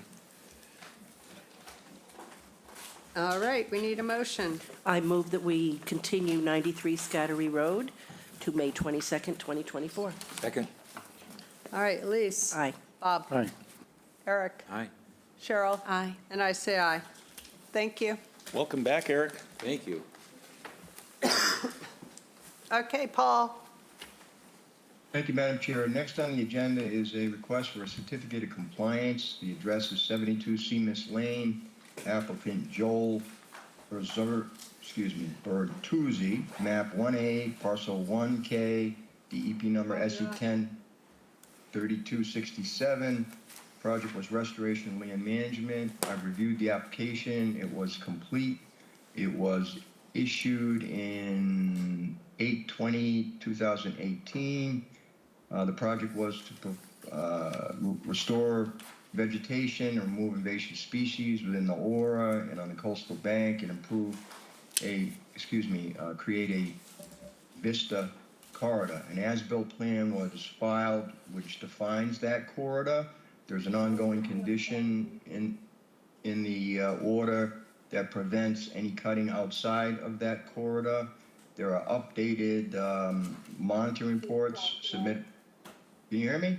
Yes. Hello? All right. There are updated monitoring reports submitted by Bluefax. Vegetated buffer was established, biodiversity was established, and I'd recommend go ahead and approving a full certificate of compliance for the project. Okay. Can we have a motion?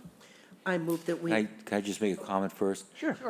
What about all the above-ground irrigation and the pipes laying on the ground? Does that get removed? Does that stay? Or, and most of the irrigation heads are all laying on the ground anyway. When it ends, are we supposed to remove the above-ground irrigation, or? I don't know. Well, and sometimes the irrigation's already in there from, prior to when the order was issued. I don't have that condition right in front of me, but you can tell. make sure. Yeah, you can But, tell. yeah, I mean, basically, to answer your question, temporary irrigation is usually removed once the project's established. If there's if there's irrigation in there for something that was done previously and that was established prior to the order being issued, that usually stays. So I'll look into it, make sure that if it's temporary, it comes out. Hope that answers your question. Thanks, yeah. Yep. Okay, we can do a motion. I move. Madam Chairman? Yes? Madam Chairman, Brad Malo here from Ty and Bond. Okay. I'd just like to elaborate on the temporary irrigation that is out there. Teresa Sprague has informed us that that would be removed, certainly, but we wanted to secure the certificate of compliance, and then that will be removed. Okay, thank you very much. Thank you. All right, a motion? Third time's the charm. Yes. I move that we Hoping. approve the certificate of compliance for 72 Seamus Lane. Second. Elise? Aye. Bob? Aye. Eric? Aye. Cheryl? Aye. And I say aye. Thank you. Thank you. All right, Hey, Paul, Brad. what's next? Well, what's next on the agenda is 36 and 74 Yeah. and 77 Sears Point Road. This is a request for an extension to the order of conditions. Sears Point Road, Patrick Brogan and Patricia Black are the applicants, map 11A, parcel 5-10, 3-10B and 411, DEP number SE 103522. The project is proposed removal of a single-family home and installation of a pool and associated accessory buildings. The order expires on 2/3/25. This is the first request for an extension.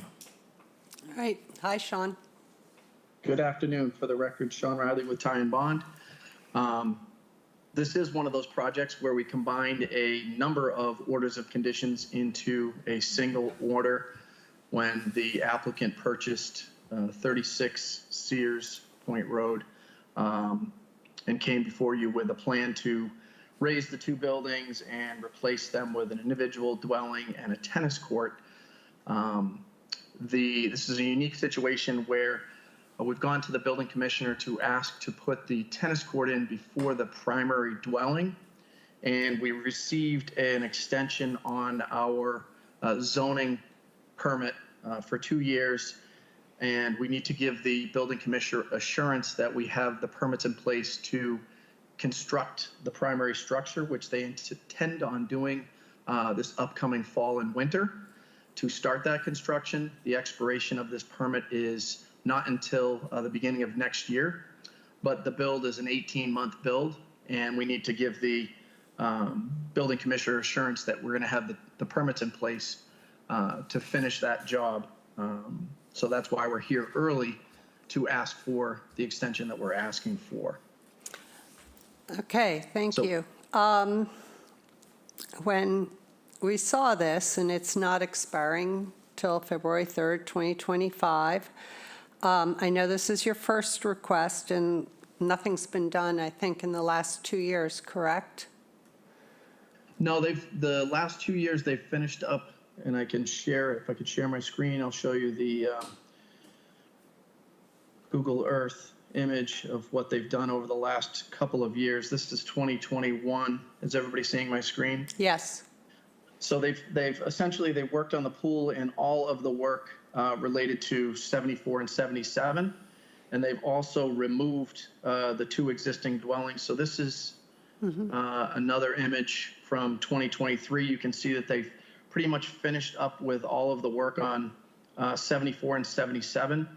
They've done their mitigation work, and they've removed both of the dwellings. And today, they've replanted this area with lawn in anticipation of doing the structure just to temporarily prepare it and prevent any erosion within that area. So they have done quite a bit of work over the last couple of years.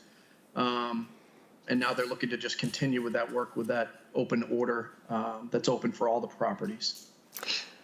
So my feeling, and I'd like to hear commissioners' thoughts. First of all, we only give a 1-year extension, but that would put you out till 2026. But this doesn't expire till February 2025. And my feeling is you have time to show us that something is getting done, and then could come back to us in, December, January for your first extension. And I don't know why we wouldn't extend it at that time. They're usually, if given a real reason and we can see that work has started, it would easily be approved. That's my feeling, is that you're asking 10 months ahead. Yeah, the work is starting. Actually, the work is, they've got an on-site meeting this week with the contractors to start the work. So the first step is to do the tennis court. And then there's, time of year restrictions in Chatham for zoning board for work in the summer for exterior work. So that's why they're not starting the work until the fall. I guess we could amend our request if the rest of the commission sees fit to reduce it to 1 year. Well, and then- we only give 1-year extensions, so it's not reducing it to a year.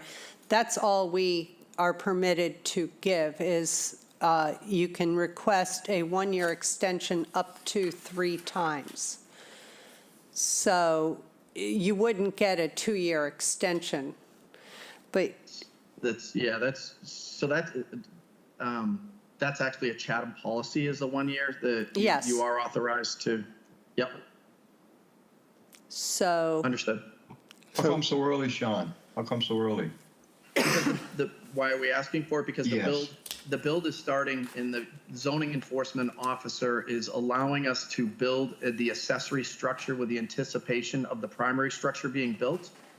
We want to have the permits in place to show him that we have at least a 1-year extension. If they start the build this fall, we'll be coming back essentially when they're digging the footprint of the structure to ask for that extension for the house footprint, knowing well in advance that we're going to need it. We're trying to give the building commissioner the assurance that we have the permits in place. We can get the 2-year permit for from the zoning board for that extension. And this would, if we were able to get the 1 year, it would give us, that's to start the work. It's not to complete the work. That would overlap with at least a 1-year extension of this permit to 2026 to give them the assurance that we would be able to construct and have the permits for the main structure. Okay, thank you. That sheds some light on it. Paul? So, Madam Chair? Yes. Mike Ford, I also represent the applicant. May I also speak to this issue? Sure. Thank you. So just to kind of elaborate on what Sean is saying, I met with the building inspector and Sarah Clark from the zoning board this week, along with the contractor who was filing for the application for the building permit for the tennis court, because that needs a building permit. And the question arose of allowing an accessory structure to precede a principal structure on the site from a zoning standpoint. And so the building inspector, knowing that the tennis court was permitted not only by this commission under an order of conditions, but was also included in the special permit from the zoning board. Was comfortable with the order of the tennis court going first, provided that I gave him a letter indicating that the intention of the property owners was that they were going to proceed with the single-family dwelling that's been authorized under both zoning and under the order of conditions. Because, as Sean points out, of time of year restrictions, the earliest that the house portion is going to get going is in the fall. And so I indicated to the building commissioner that Ty and Bond had filed a request for a continuance because he observed that the order of conditions was going to be expiring around the 1st of next year, and the order of conditions required the work to be done. And he said, so an assurance that there's an extension in place there makes everything work.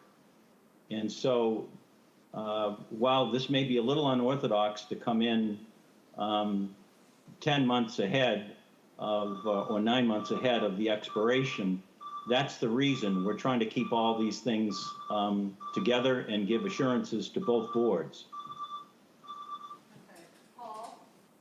So that's just the background. So I'm hoping that the commission can see their way clear to considering this so that we're not up against it in the latter part of next year to come in and ask for an extension.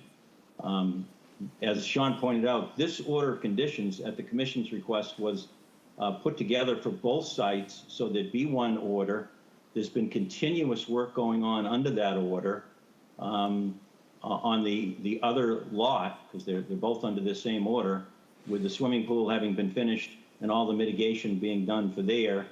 And they took down the houses and now turned their attention to 36 and want to proceed with that in a reasonable fashion to get it done. So that's the reason we're here a little bit early. We're trying to give assurance to all departments that everything is in order. Did you have something to say, Bob? Well, I'm just wondering whether or not, so that we don't violate our policy, is that we could issue a letter for the building commission to say that we issue extensions in 1-year increments up to 3, and there's no reason to think that we wouldn't grant 1-year extensions when requested. Would that assure the building commissioner enough? Yeah, Paul, that's what I was going to ask you, is could we issue a letter to the building inspector saying that when they come for an extension at the start of 2025, we would issue an extension at that time, after we've seen that some work has been done with the tennis court, and, you know, obviously you said the foundation would have been started. Is that possible, Paul? Sure. I mean, I think the edification on the reason for the early extension makes sense if it's really just in a question of assurance to the building inspector that one's going to be granted. I don't see any reason why you would not grant this, as long as it's in 30 days prior to the expiration date. Perhaps a letter will suffice. I don't know, Mr. Ford, if that satisfies you and your client and Sean, but we could certainly submit a letter, and you could come back again later and ask us for an extension next month if he says, no, I want the extension. Yeah, no, I appreciate that. And as to whether that will work, can I just inquire, what is the policy that we're running afoul of by being before you today? Well, you've got about 10 more months before this expires, so you have, in our view, usually an opportunity to make progress and then say, this is what's been done and this is what remains to be done, which is why we're asking for the extension. Well, I understand that, but there's no policy then that we're running afoul of by requesting Well, it's just 10 months early. very far ahead of the game. I would also submit to you that it's to your interest that you could argue to request these 1-year extensions when they're about due, you get more time that way. So, but no, there's no reason why you can't do it now. It's just you're sort of losing some of your, using quite a bit of the extension time that is due you if you were just to do it in 1-year increments when they come about. Well, it would run from the expiration. Yeah, we go from the expiration date, so nothing would change. If I could just say this, I think, Attorney Ford and Sean, I think, maybe it sort of sends a message out to people that they can request early extensions up to a year before the expiration date. And so things might not be done in a timely fashion, and it would sort of take on a life of its own. But, I mean, I to be honest, I don't see any reason, if the commission decides to issue the extension today, with the explanation they gave and the progress they've made, I wouldn't have a problem with that, and/or do the letter. I guess that's up to the commission. I think I would like to do a letter. And if the building inspector says that they really need us to grant an extension, then you could come back, we could reconsider and vote the extension. But I'd like to hear what other commissioners feel and think at this point.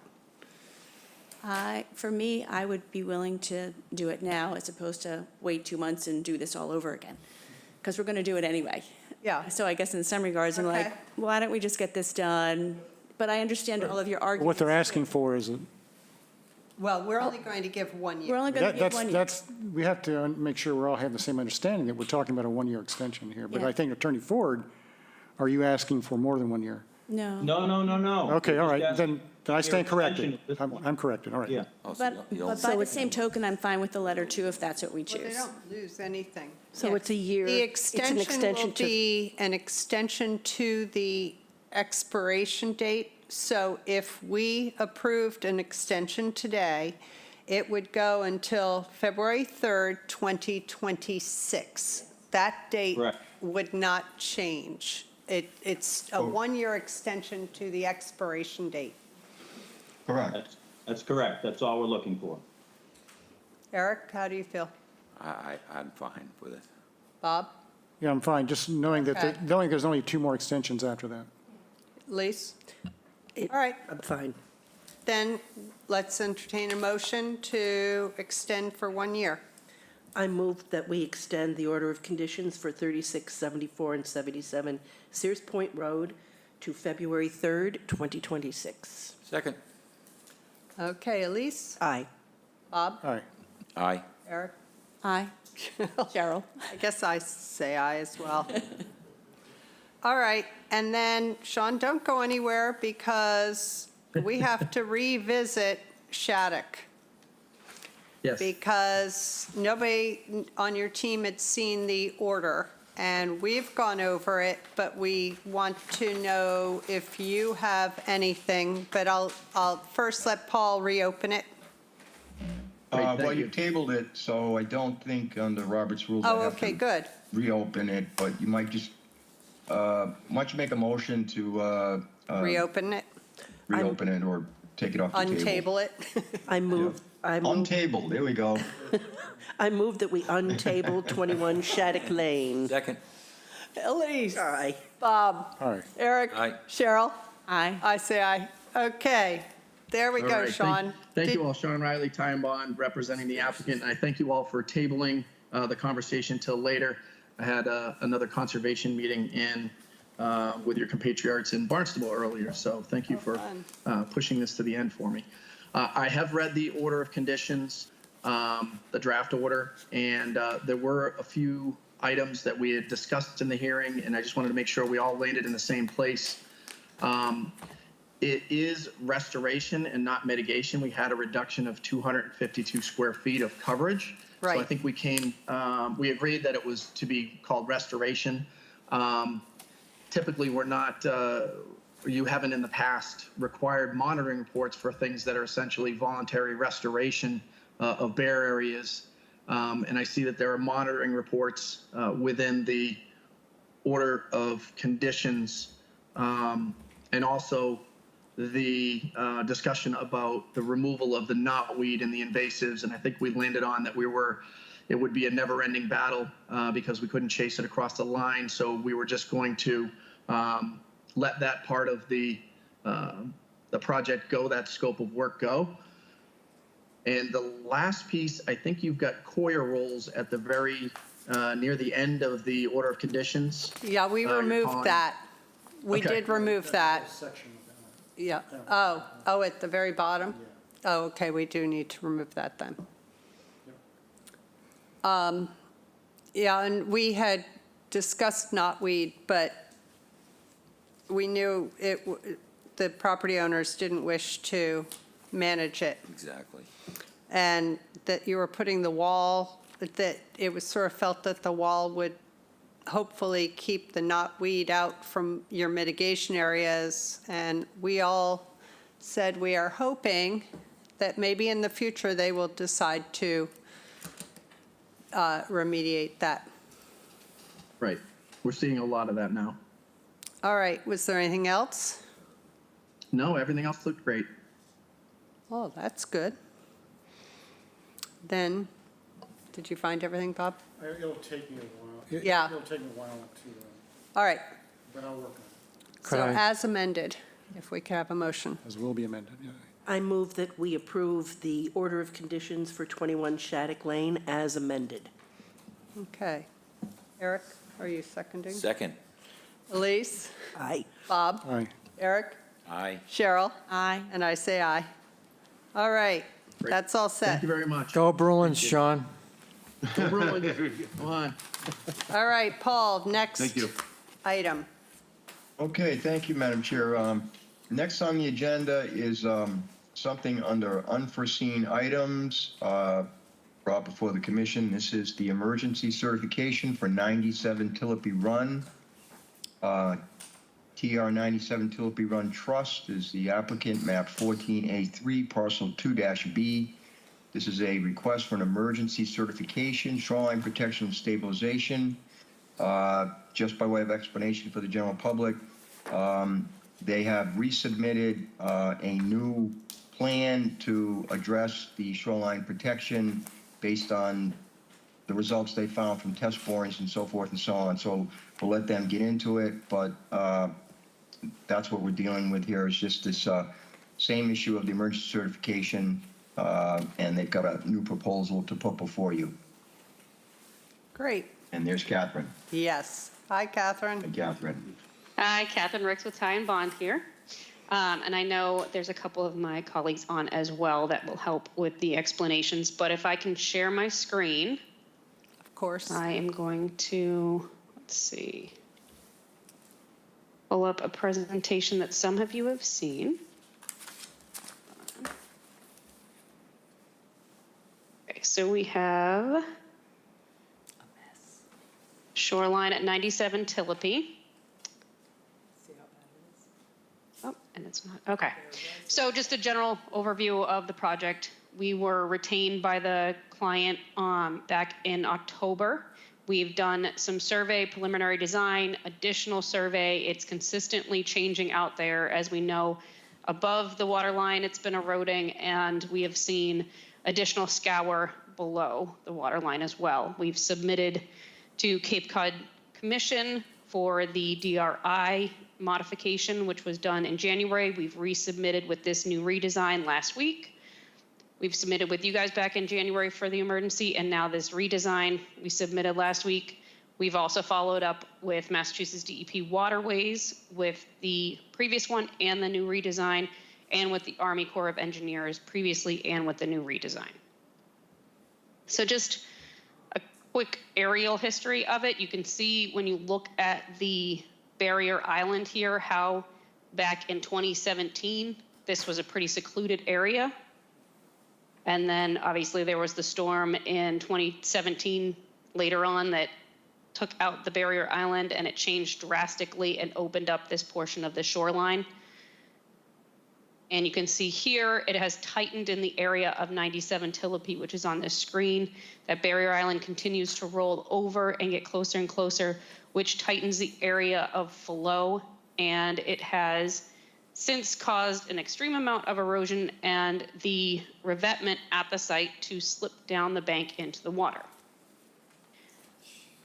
back in October is that orange view, and then it went to December is the red line, and the green is the survey that we did in February. And what you can see is that the pocket, the scour pocket, has gotten deeper and come closer to the shoreline. So the existing conditions, and the red line there is the outline of what was historically the revetment, the seaward section of the revetment there. And you can see that it eroded away and fell down the slope. And previously, when we submitted the emergency, it was for a vertical sheet pile wall with toe protection. In that, we were hoping that that would prevent the erosion. There has been some comments from CZM and other agencies that they don't want a vertical structure there causing more impact to the shoreline abutting to the south. So we've done a redesign, and what we are doing is going to provide what's considered a dumped riprap that will go down the bank below the water line.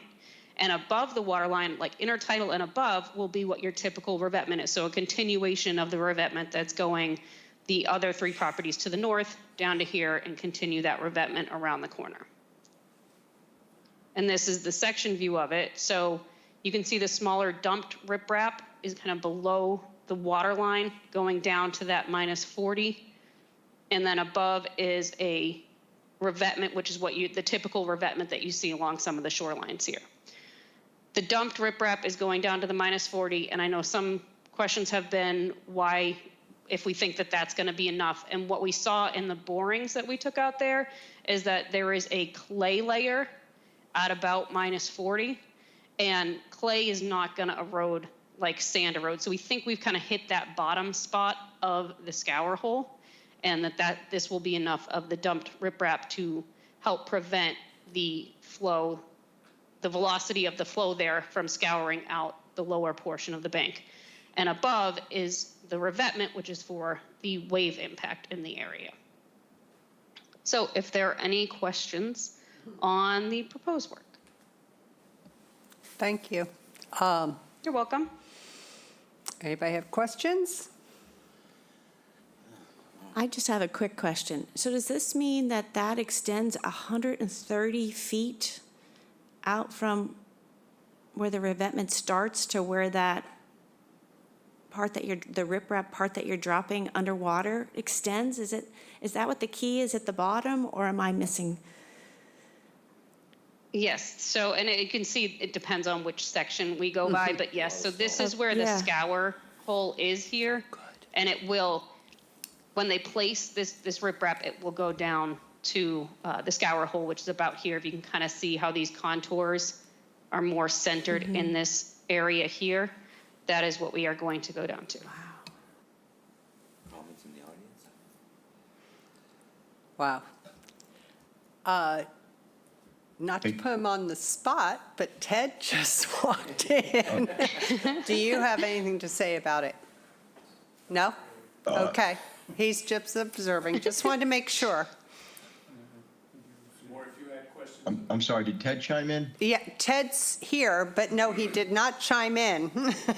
We okay. tried. All right. Oh, now Yeah, he might be saying My something. chiming in is just to let you know that I am aware of the project, and if you have questions, I'll try to respond. This is a difficult situation, we all know. Yes. It's a extensive project, the footprint. I think that's been highlighted. If the vertical sheeting is not a viable option, I honestly don't have an alternative way to approach it other than sort of what they're proposing. Do I still have concerns about this location and the ultimate stability of here? Yes, but I think that's shared by everybody. I don't have an alternative that would be, at least from my perspective, a better way to approach it right now. So. Okay. Thank you. Anybody here have questions? Yes, Bob? I have a few questions. Then we spent about a year, Catherine, on the adjoining revetments, as you probably will recall. And a lot of the discussion was about along the top of those revetments placing permeable elements. which we did arrive at that design. And I also recall last time for the emergency request at this project, I thought that there was an emergency request for a portion of the revetment, and you come back later, but maybe I'm not remembering this correctly, come back later for maybe the portion that's further up the slope. Is that happening here at all, or does this represent the sum total of the? We're still going to look at that south side at the end of the revetment. We're still going to look at maybe some soft solution or some beach nourishment, not just kind of end it, but that'll be in the full notice of intent. Right now, we're focusing on the structure. And as well, when we did the vertical seawall, we went up to a plus 18. Here with this riprap, what we're doing is pretty much what we have on 75. If you remember, since the bank doesn't go up to 18, we went on 27, we went to plus 20 because the coastal bank, top of bank is at plus 20. And on 59, we come from plus 20 down to plus 16, with then the articulated block going from 16 up to 17 and going back inland. So that continues on 75. And what on here we're doing is now we're coming up to the plus 16. We're not going up to the plus 18 or the plus 20, but we are including some additional riprap behind that, or some sand fill behind there, and an 11-foot crest on that revetment, not just a simple 3-foot wide crest. We extended that crest a little on the revetment to accommodate that scour protection that we need at the top, because our wave analysis determined that the waves can come up to the plus 20. So just like we have that articulated block on 59 and 75, we widened the crest on this one and filling in behind it. All right, let me repeat back to what I think I heard you say, just to make sure I got it. You will be coming back with a fuller plan. Correct. And that plan will include some of the same permeable elements at the top. Am I hearing that right? I didn't hear that right. So this one, on this property, what we did, instead of going up to plus 16 and only having a short or a shortened width at the top of the revetment, we're extending that revetment top width to an 11-foot crest. So it'll be 11 feet wide at the top instead of a short width because of the scour protection. When we did the vertical seawall, we were going up to plus 18, and our wave analysis has plus 20 in this area. But with going with just the revetment like we did on 59 and 75, we are only going up to the plus 16, which was kind of what we had discussed when we were going for the permits for the other revetments, was only going up to 16 because the banks in this area are a little bit lower elevation than over at 27. So it'll be going up to 16? Correct. Okay. And then your 11 feet goes back into the property, correct? Correct. And then what is it that's beyond, further into the property after the 11 feet? I can't tell what, is that sand? Yes, we have sand fill there right now. Okay. How does this material get out there? Because there's no beach to bring out machinery. So how are you actually going to get that there? Barges? Yeah. Catherine, can Yes. you go to the picture that shows the amount that, just, my mind is kind of blown with this. The map that shows the edging, that one, thank you. So that entire area, to follow Cheryl's point, that's kind of light gray and looks like a bunch of little stones, that's all 3 feet of riprap that's going that whole area. Am I understanding this right? Correct. It's all riprap. And that's because of so that riprap at the bottom, which is, below the high tide line, below the water line, is because of the scour that's been occurring due to the flow, the velocity of the flow in there. And when they place it, they're going to place it at slack tides when the flow is not at full velocity, because of how fast it does run through there, which is what's been causing the erosion at the bottom. And if we don't place that riprap there, you're just going to continue to see the undermining of the revetment up on the top of the slope. So we're rebuilding the floor of the ocean, basically. So has this, To the side of the, yeah, we're kind of rebuilding the side of the channel. We're protecting the side of the channel. has this been done before? I mean, has Not in Chatham. I mean, Not in Chatham, but it's more of what you would see on a river or a stream that has a high flow. okay, This is more of what you would see there because it's protecting against that scour of the side of the bank. okay, It's not, the wave protection is the revetment above the water line. okay. How long does this take? Dan, do you have an estimate on how long we think this is going to take? I think Dan's on the line. He can. Yeah, Dan Shermickley, project manager, Time Bond. We're thinking around 3 months to do this. Obviously, it's a job with complex logistics, and really the main challenge of the job is getting all the material out there. So, yeah, I think about 3 months is a very short answer.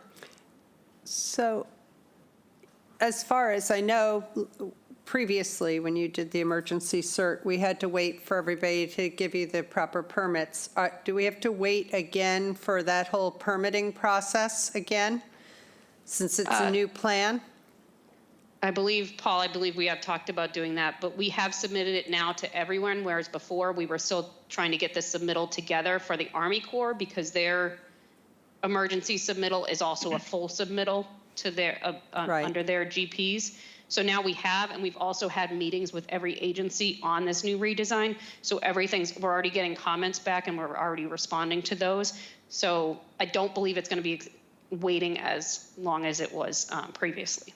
But we'll have to wait with the issuance of, if we vote to approve this emergency cert, we have to wait to issue until you've got all the rest in place, correct?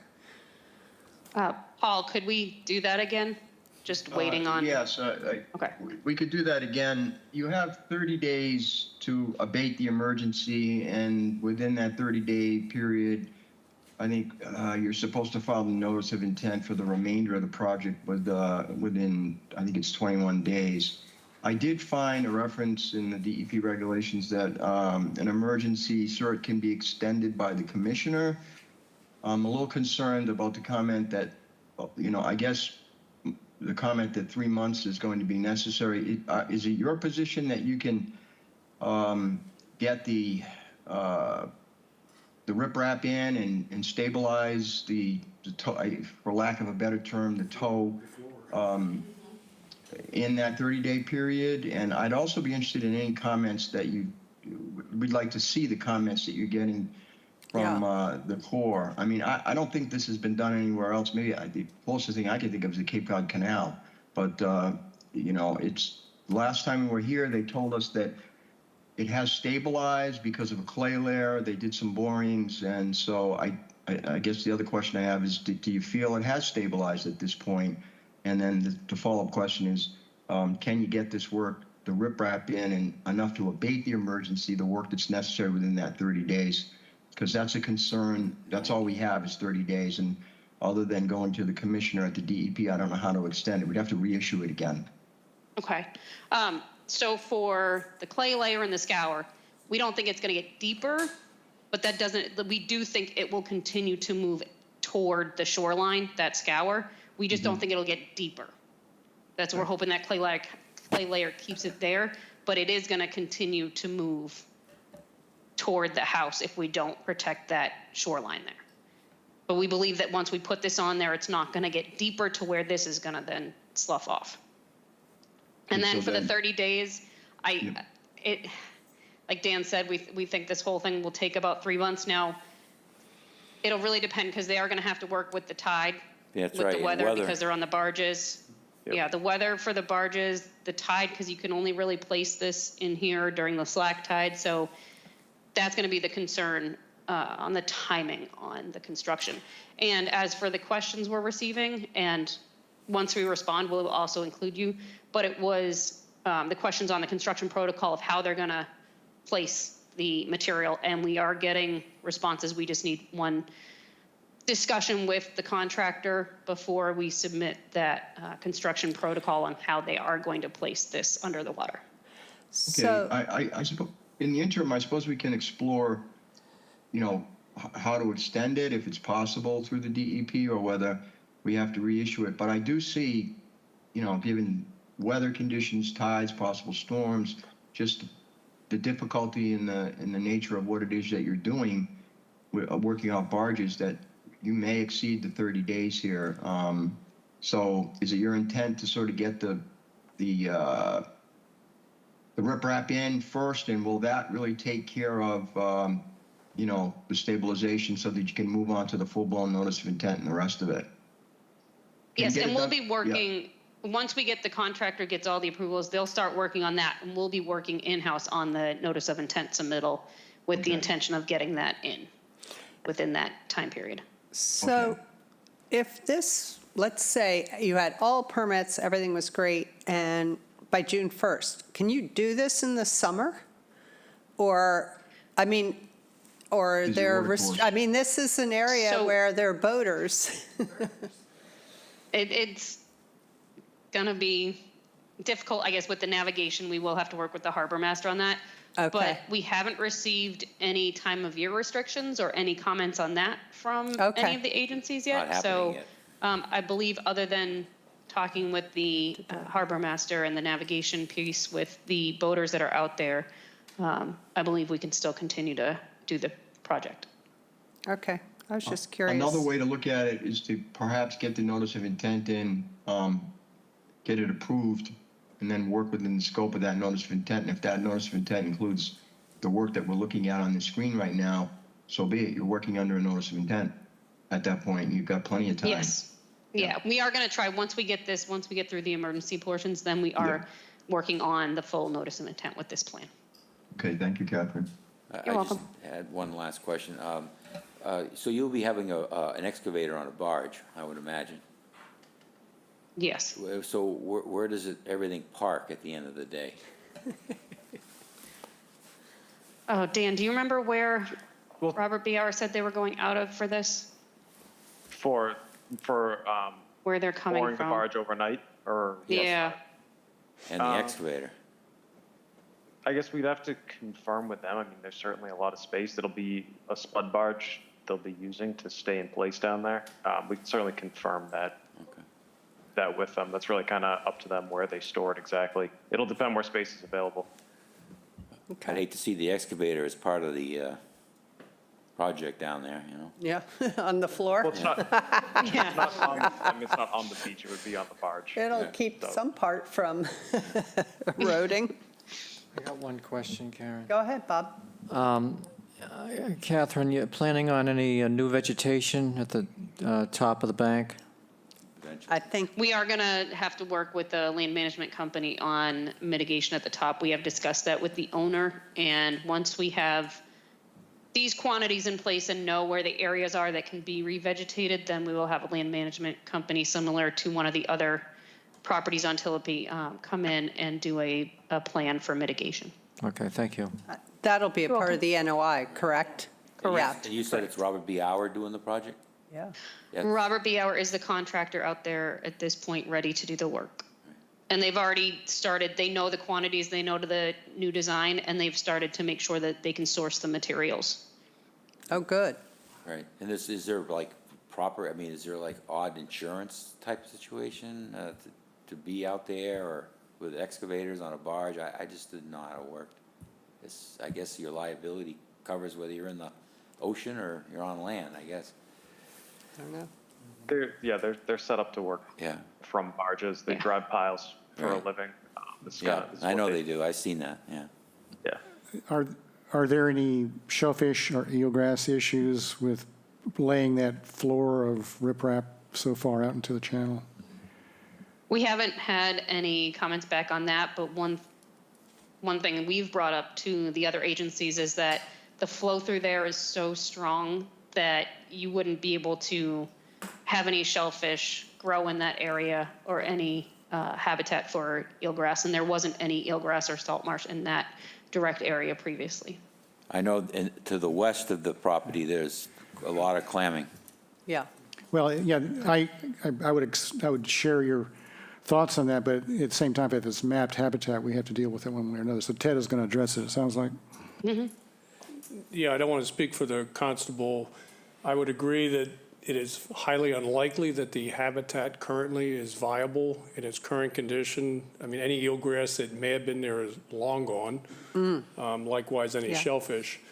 It would be more likely that this area will be going through changes, and in fact, this may ultimately get reburied with sediment, and the new sediment layer on top would provide a more viable habitat, in those conditions than what's out there right now. Again, I'm not thrilled to see a whole carpet of stone under there, but, it's down deep enough, and it will likely be buried as the whole system, progresses, and, quote, you won't know it's there maybe 10, 20, 30 years in the future. Okay, thank you. Any other questions? Well, it appears to me that we don't really have an option of not approving this. Like, it's more Correct. like we're being informed that this is what's being done than asked if we approve. Yeah, the house has to be protected. Well, that's, it is interesting what we've done to this coastline to protect 4 houses, which is rather astonishing. And I don't know.